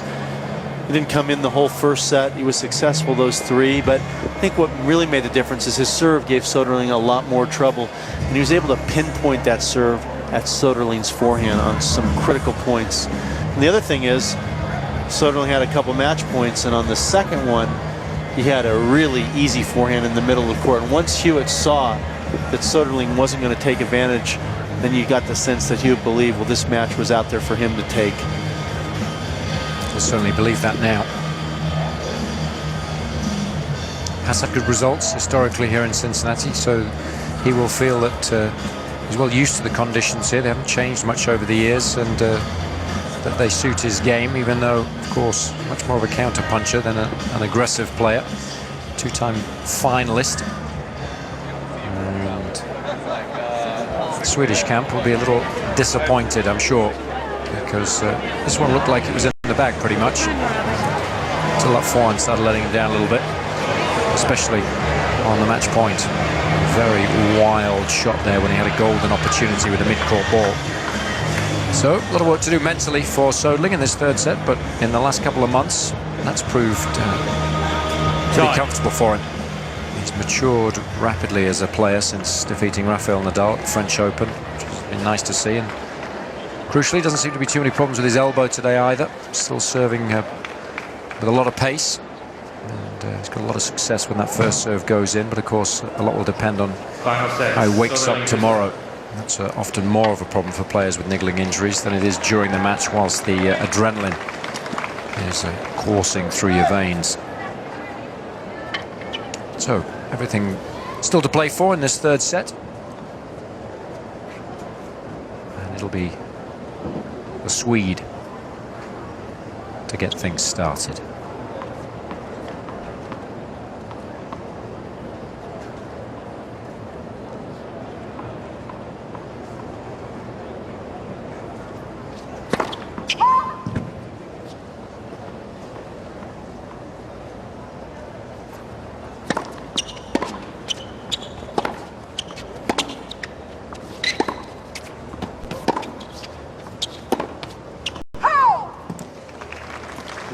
We talked about how well Soderling has served in this match. Hewitt has had only 1 break point, but on the other side of the coin, Hewitt didn't even face a break point in the second set. So his serve was much improved in that set. 15. And just purely on record, well, the best Soderling's ever done here in Cincinnati, 3rd round, 3 different times. Hewitt's had great results here, 22-7 over his lifetime. As you mentioned, the 2 runners-up appearances back in 02 and 04. And now he's got the fight, the spirit. Vintage Leighton Hewitt. 15-30. Ooh, would he love to get off to a little break action here.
Well, he's hit a few of those.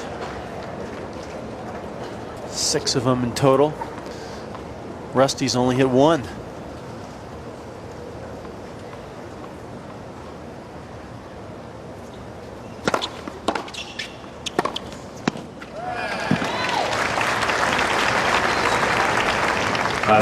Soderling.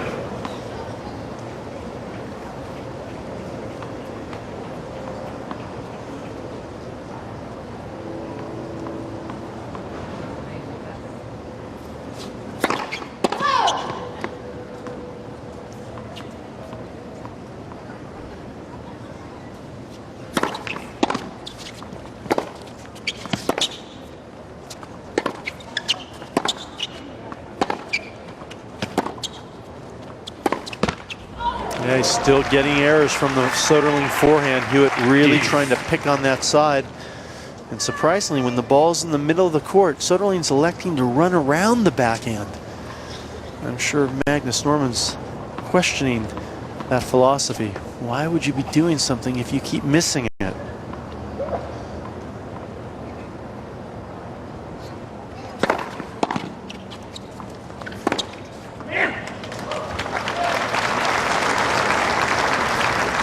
Advantage Soderling.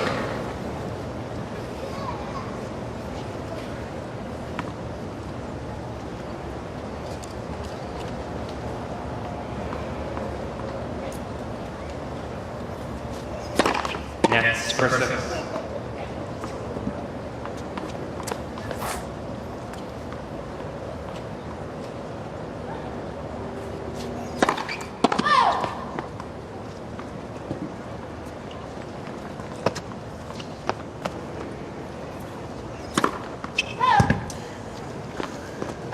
That's what happens when you go for so much.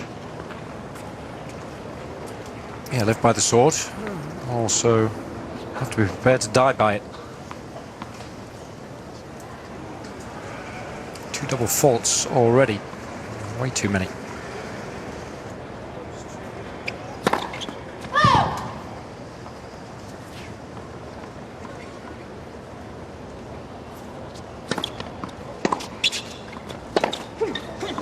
Those the wild shots that have really cost him dear in the last, what, hour or so.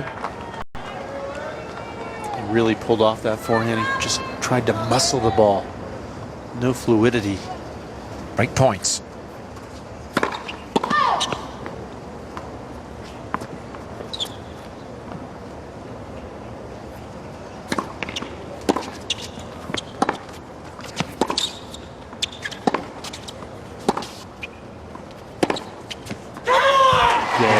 Well, he's up for this one, no question about it, and he's done magnificently well to turn things around here. Saving a couple of match points in that second set tiebreak, but now here in the third, already a break to the good. Well, we always like to look at adjustments that are made under pressure, and Lleyton Hewitt, one of the best in the business. Look at the first set, pretty much hitting balls all around the court, no specific intent. And a few more actually even to the Soderling backhand. But as we get into the second set, look at the adjustment. Really loading up and saturating the Soderling forehand, and did it pay off? What a difference that made. Soderling breaking down on the forehand side and continues to do so. Got to hand it to Hewitt. He figured it out while under duress.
Just look at the body language from Hewitt. So much different than what he exuded in that opening set. Face has even got a little bit more blood in it.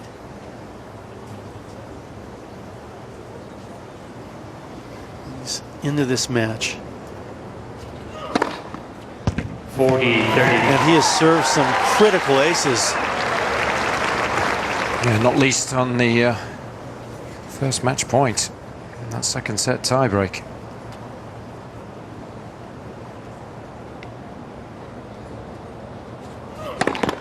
Net for 7. Yeah, who cares how many of them you hit? Just hit them at the right time. Give me the free point. That's right. Net for 7.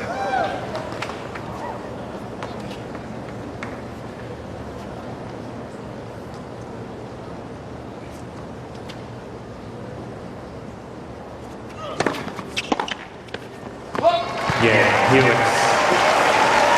They're certainly on a roll now. He's worked hard.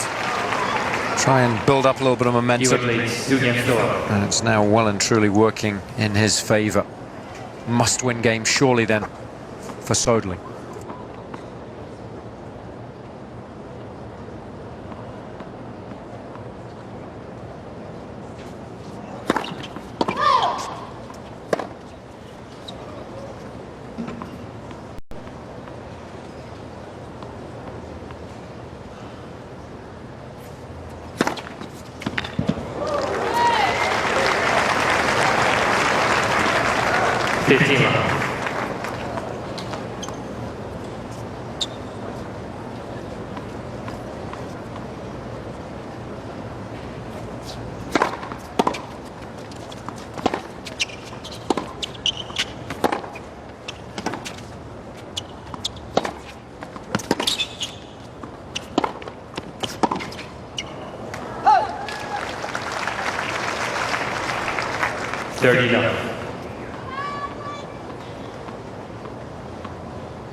What? 49.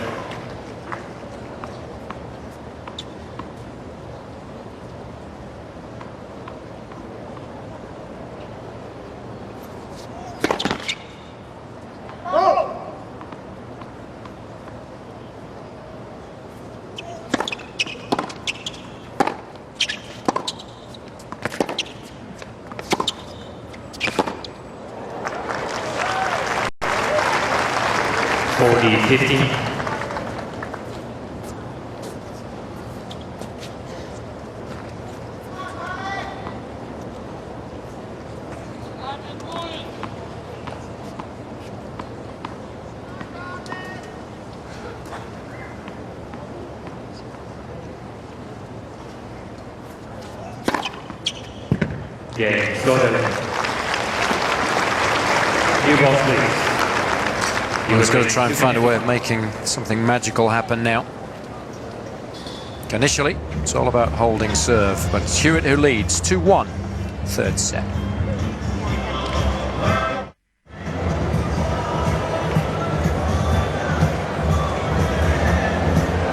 I think it'd be nice next year when this is a joint event and this stadium benefits from $10 million worth of reinvestment, and the fans will enjoy that too.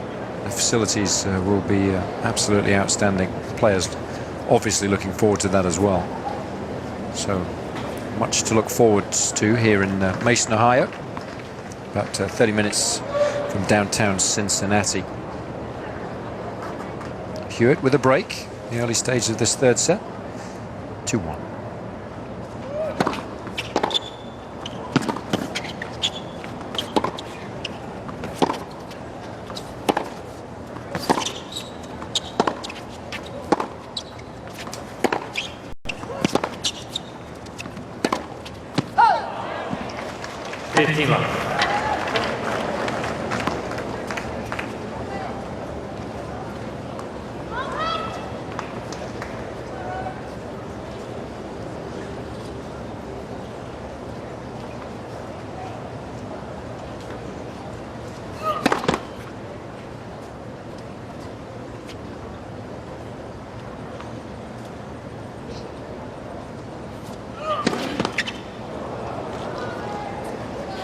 15 all.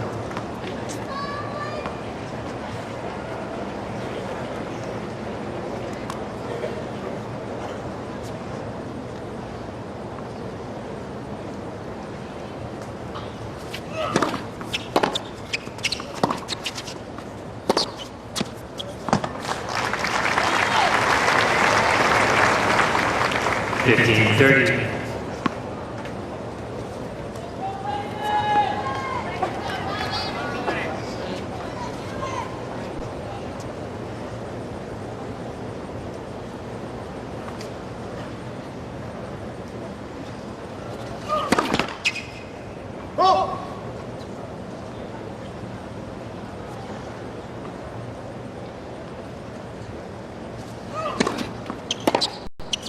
Out. 30 all.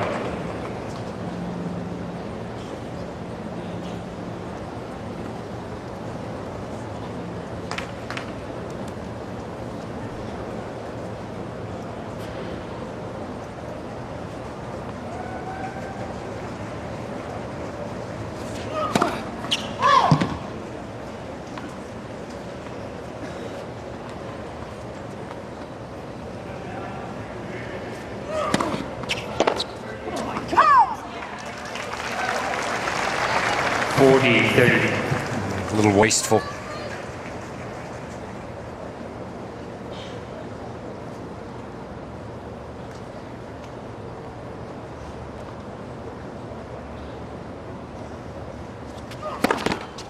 Yeah, first service.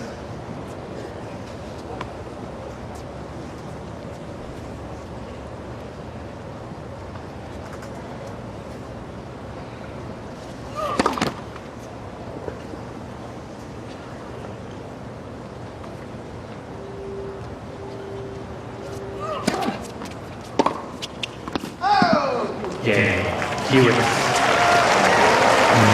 Soderling can't believe it.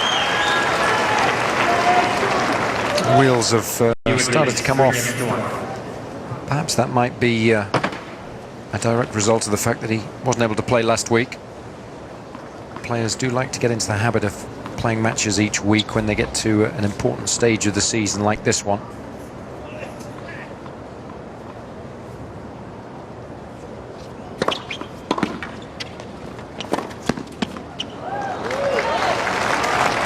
I guess with a game as big as Soderling's, he will have the belief that he can suddenly turn things around with a couple of crushing blows from the back of the court when Hewitt's serving to get back on level terms.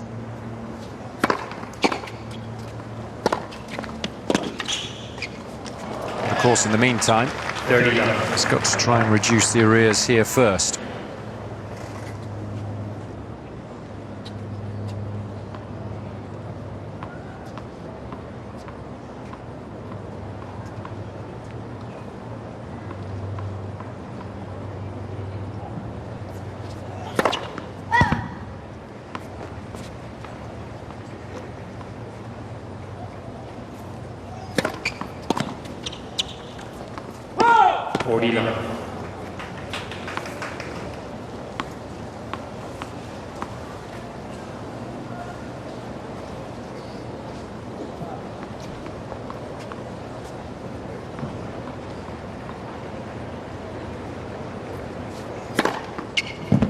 Yeah, Soderling.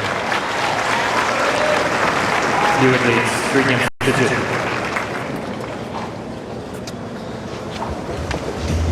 2. So it's still Hewitt with a break here in the third, 3-2.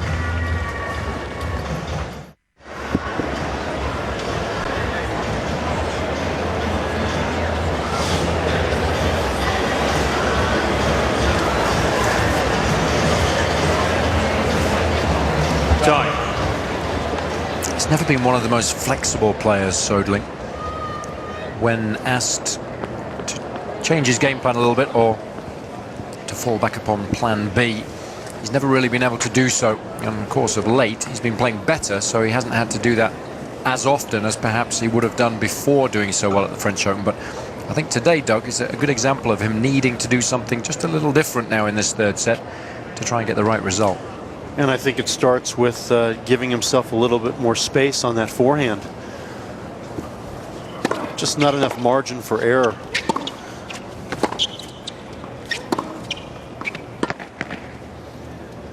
But you have to hand it to Hewitt. He keeps going at it. He's trying to force Soderling to do something different, and Soderling hasn't.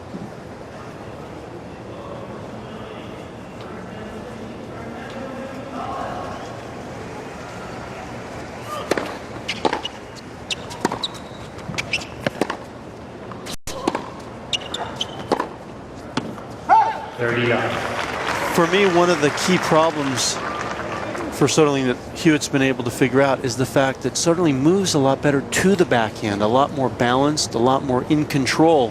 One of the problems he's having with all those missed forehands is just not getting there in the proper time. And that's why he looks a lot more awkward when he's hitting that shot, particularly when he's missing.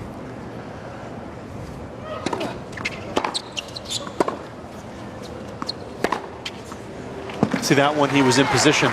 There was no pressure on him to have to move his feet. 30-15. I guess the one he missed on match point was a lot easier than that. Jeez. And that shows you what pressure does to a shot and how it breaks it down.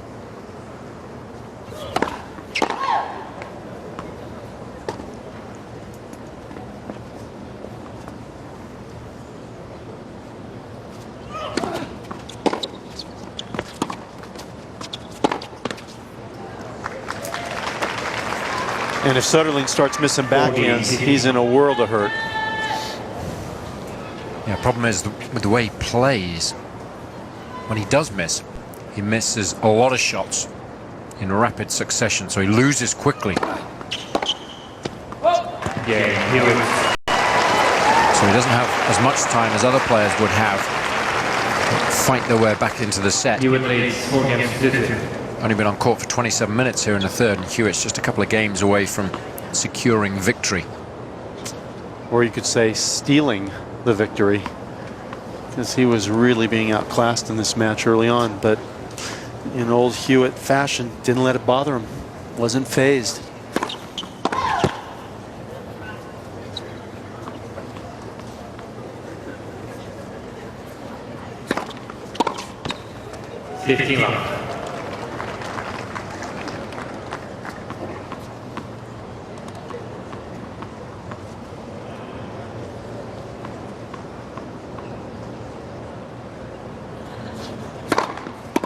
First set.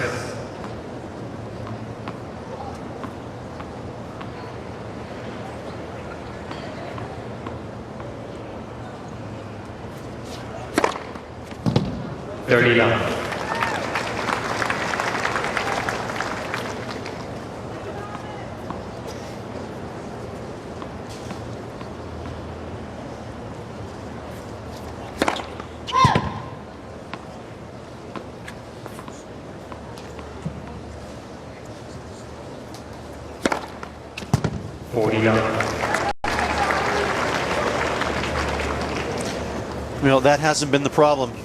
18 aces. Hasn't really suffered any problems on serve except for the early break in this third set. The problem for him is he hasn't been able to return very well since the opening set. Yeah, one break was enough to separate the two in the opening set, and Hewitt will be very much hoping that that's going to be the case here in the third. Time running out now for the Swede. Hewitt leads 4-3. Who's getting the umbrella? Here at the Western Southern Financial Group Masters, there you'll find the best grade of holding items from the deepest leather brands, as well as official tournament merchandise. That's the difference. If you were coaching Soderling, Doug, we all know what his strengths are, but in terms of addressing his weaknesses, what would you like to see him try and do out there on the match court? I think one thing I would do is pretty much, it would be off the court. I'd work with him a little bit physically in terms of loosening him up, stretching him out. He hits the ball, as we said, so upright and doesn't look totally athletic when he's going for shots. And I think if he's a little bit more athletic, if he can bend and use the lower body a little bit more, I don't think he puts so much pressure on just hitting those shots under pressure with just arms. You gotta pivot, you gotta use your hips and shoulders, you gotta be an athlete out there. And if things aren't going well, he seems to not have any real answers. So I'd want to solidify him physically.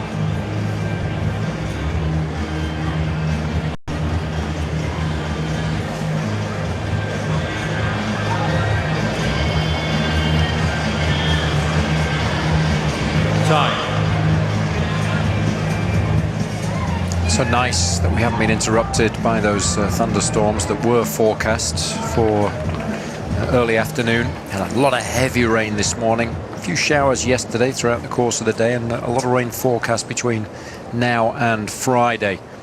We've been lucky so far, as has Hewitt here. Saved 2 match points in that second set tiebreak, and finds himself now a break to the good here at the tail end of the third, looking to extend his 4-3 lead.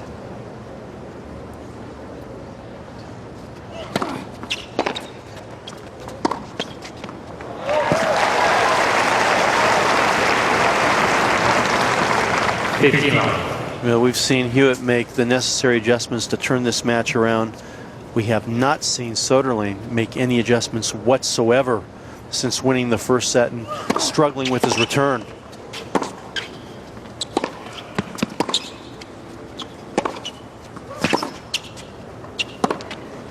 That's what he was doing early on in the match. Lots of clean ball striking off the backhand side.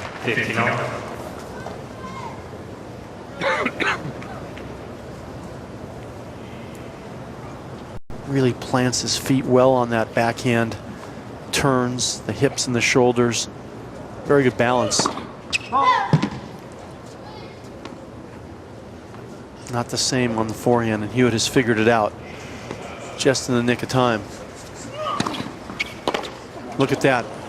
That ball didn't come to him. Soderling waiting for the ball to come into his strike zone. It's not there, and therefore he looks really sloppy when he makes contact.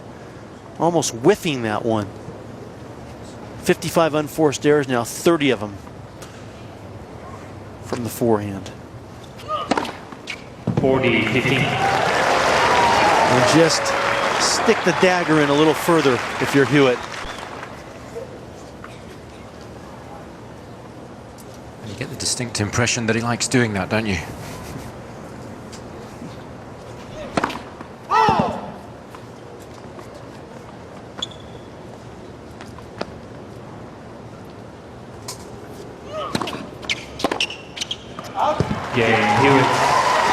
He's done well on serve. You have to admire his tenacity and his ability to get the most out of his game when stepping up to the line.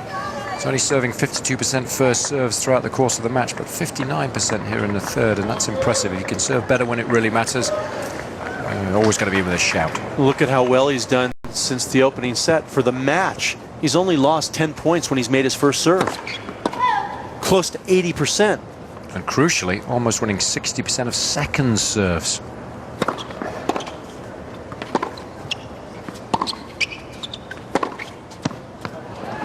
So he hasn't allowed Soderling to dominate like that since the opening set, when it was very much the case. Yeah, Soderling was in total control, very calm, confident, and balanced. But he's had a lot of bad swings since that opening set.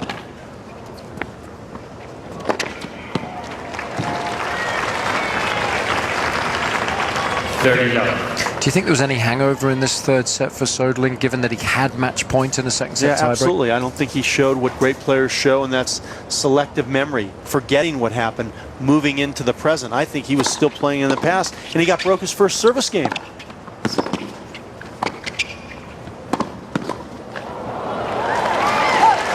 I agree with you. I think that's exactly what happened, especially the second match point where he had the short forehand, middle of the court, missed it by a country mile. Nothing he could do when Hewitt aced him on the first, but I think he found that very, very difficult to put to the back of his mind.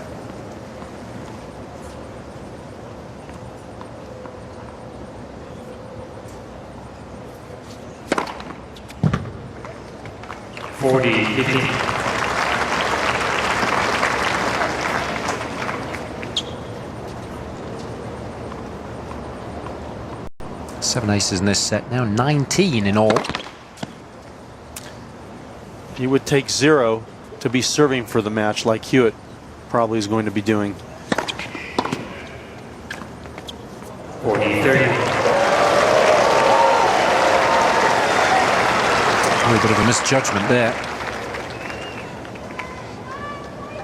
Kind of leaving this ball, but definitely caught a piece of the line.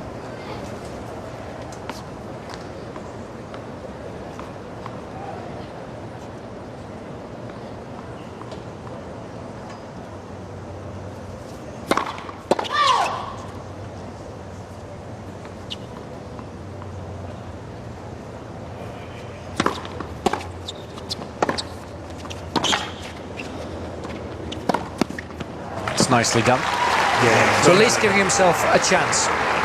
One last shot at breaking the Hewitt serve, because the Australian now a game away from a place in the second round. Yeah.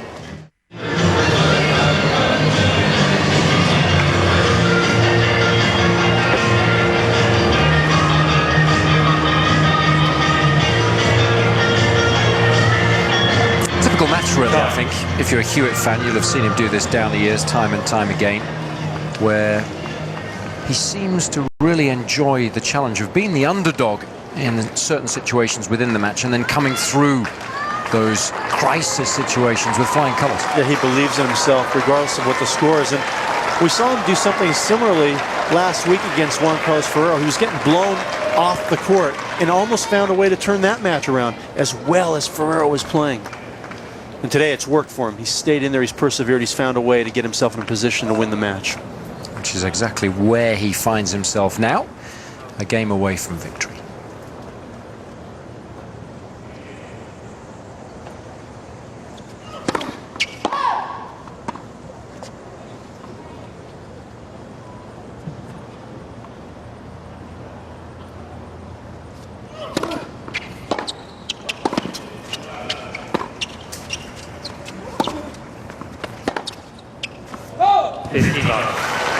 No adjustment. Continues to miss the forehands exactly the way he's missed them since the beginning of the second set.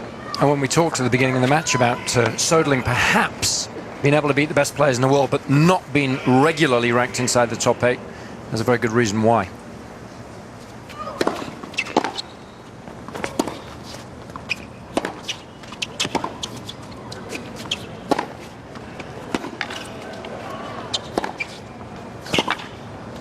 More like it, but I think, Doug, when you're talking about competing at the highest level for the Grand Slams, major tournaments, if you have a weakness like Soderling's forehand, the best players are going to be able to expose it, aren't they? It's going to rear its ugly head time and time again. Look at, he's a big favorite to beat Hewitt today. He's younger, he's having a better year. Hewitt has just persevered, believed he could beat him, and Soderling has showed the same old Soderling disposition. He's given Hewitt a chance to take it, and that's exactly what he's done. 30-15. He's done it so often, of course, throughout the course of his career. It's what makes him such a good competitor.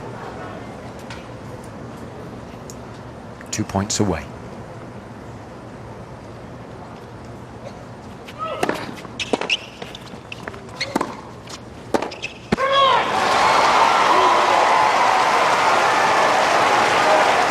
Love the focus, love the concentration, the intensity, the enjoyment of the process of fighting for your life out there on the match court. That's what Hewitt's all about.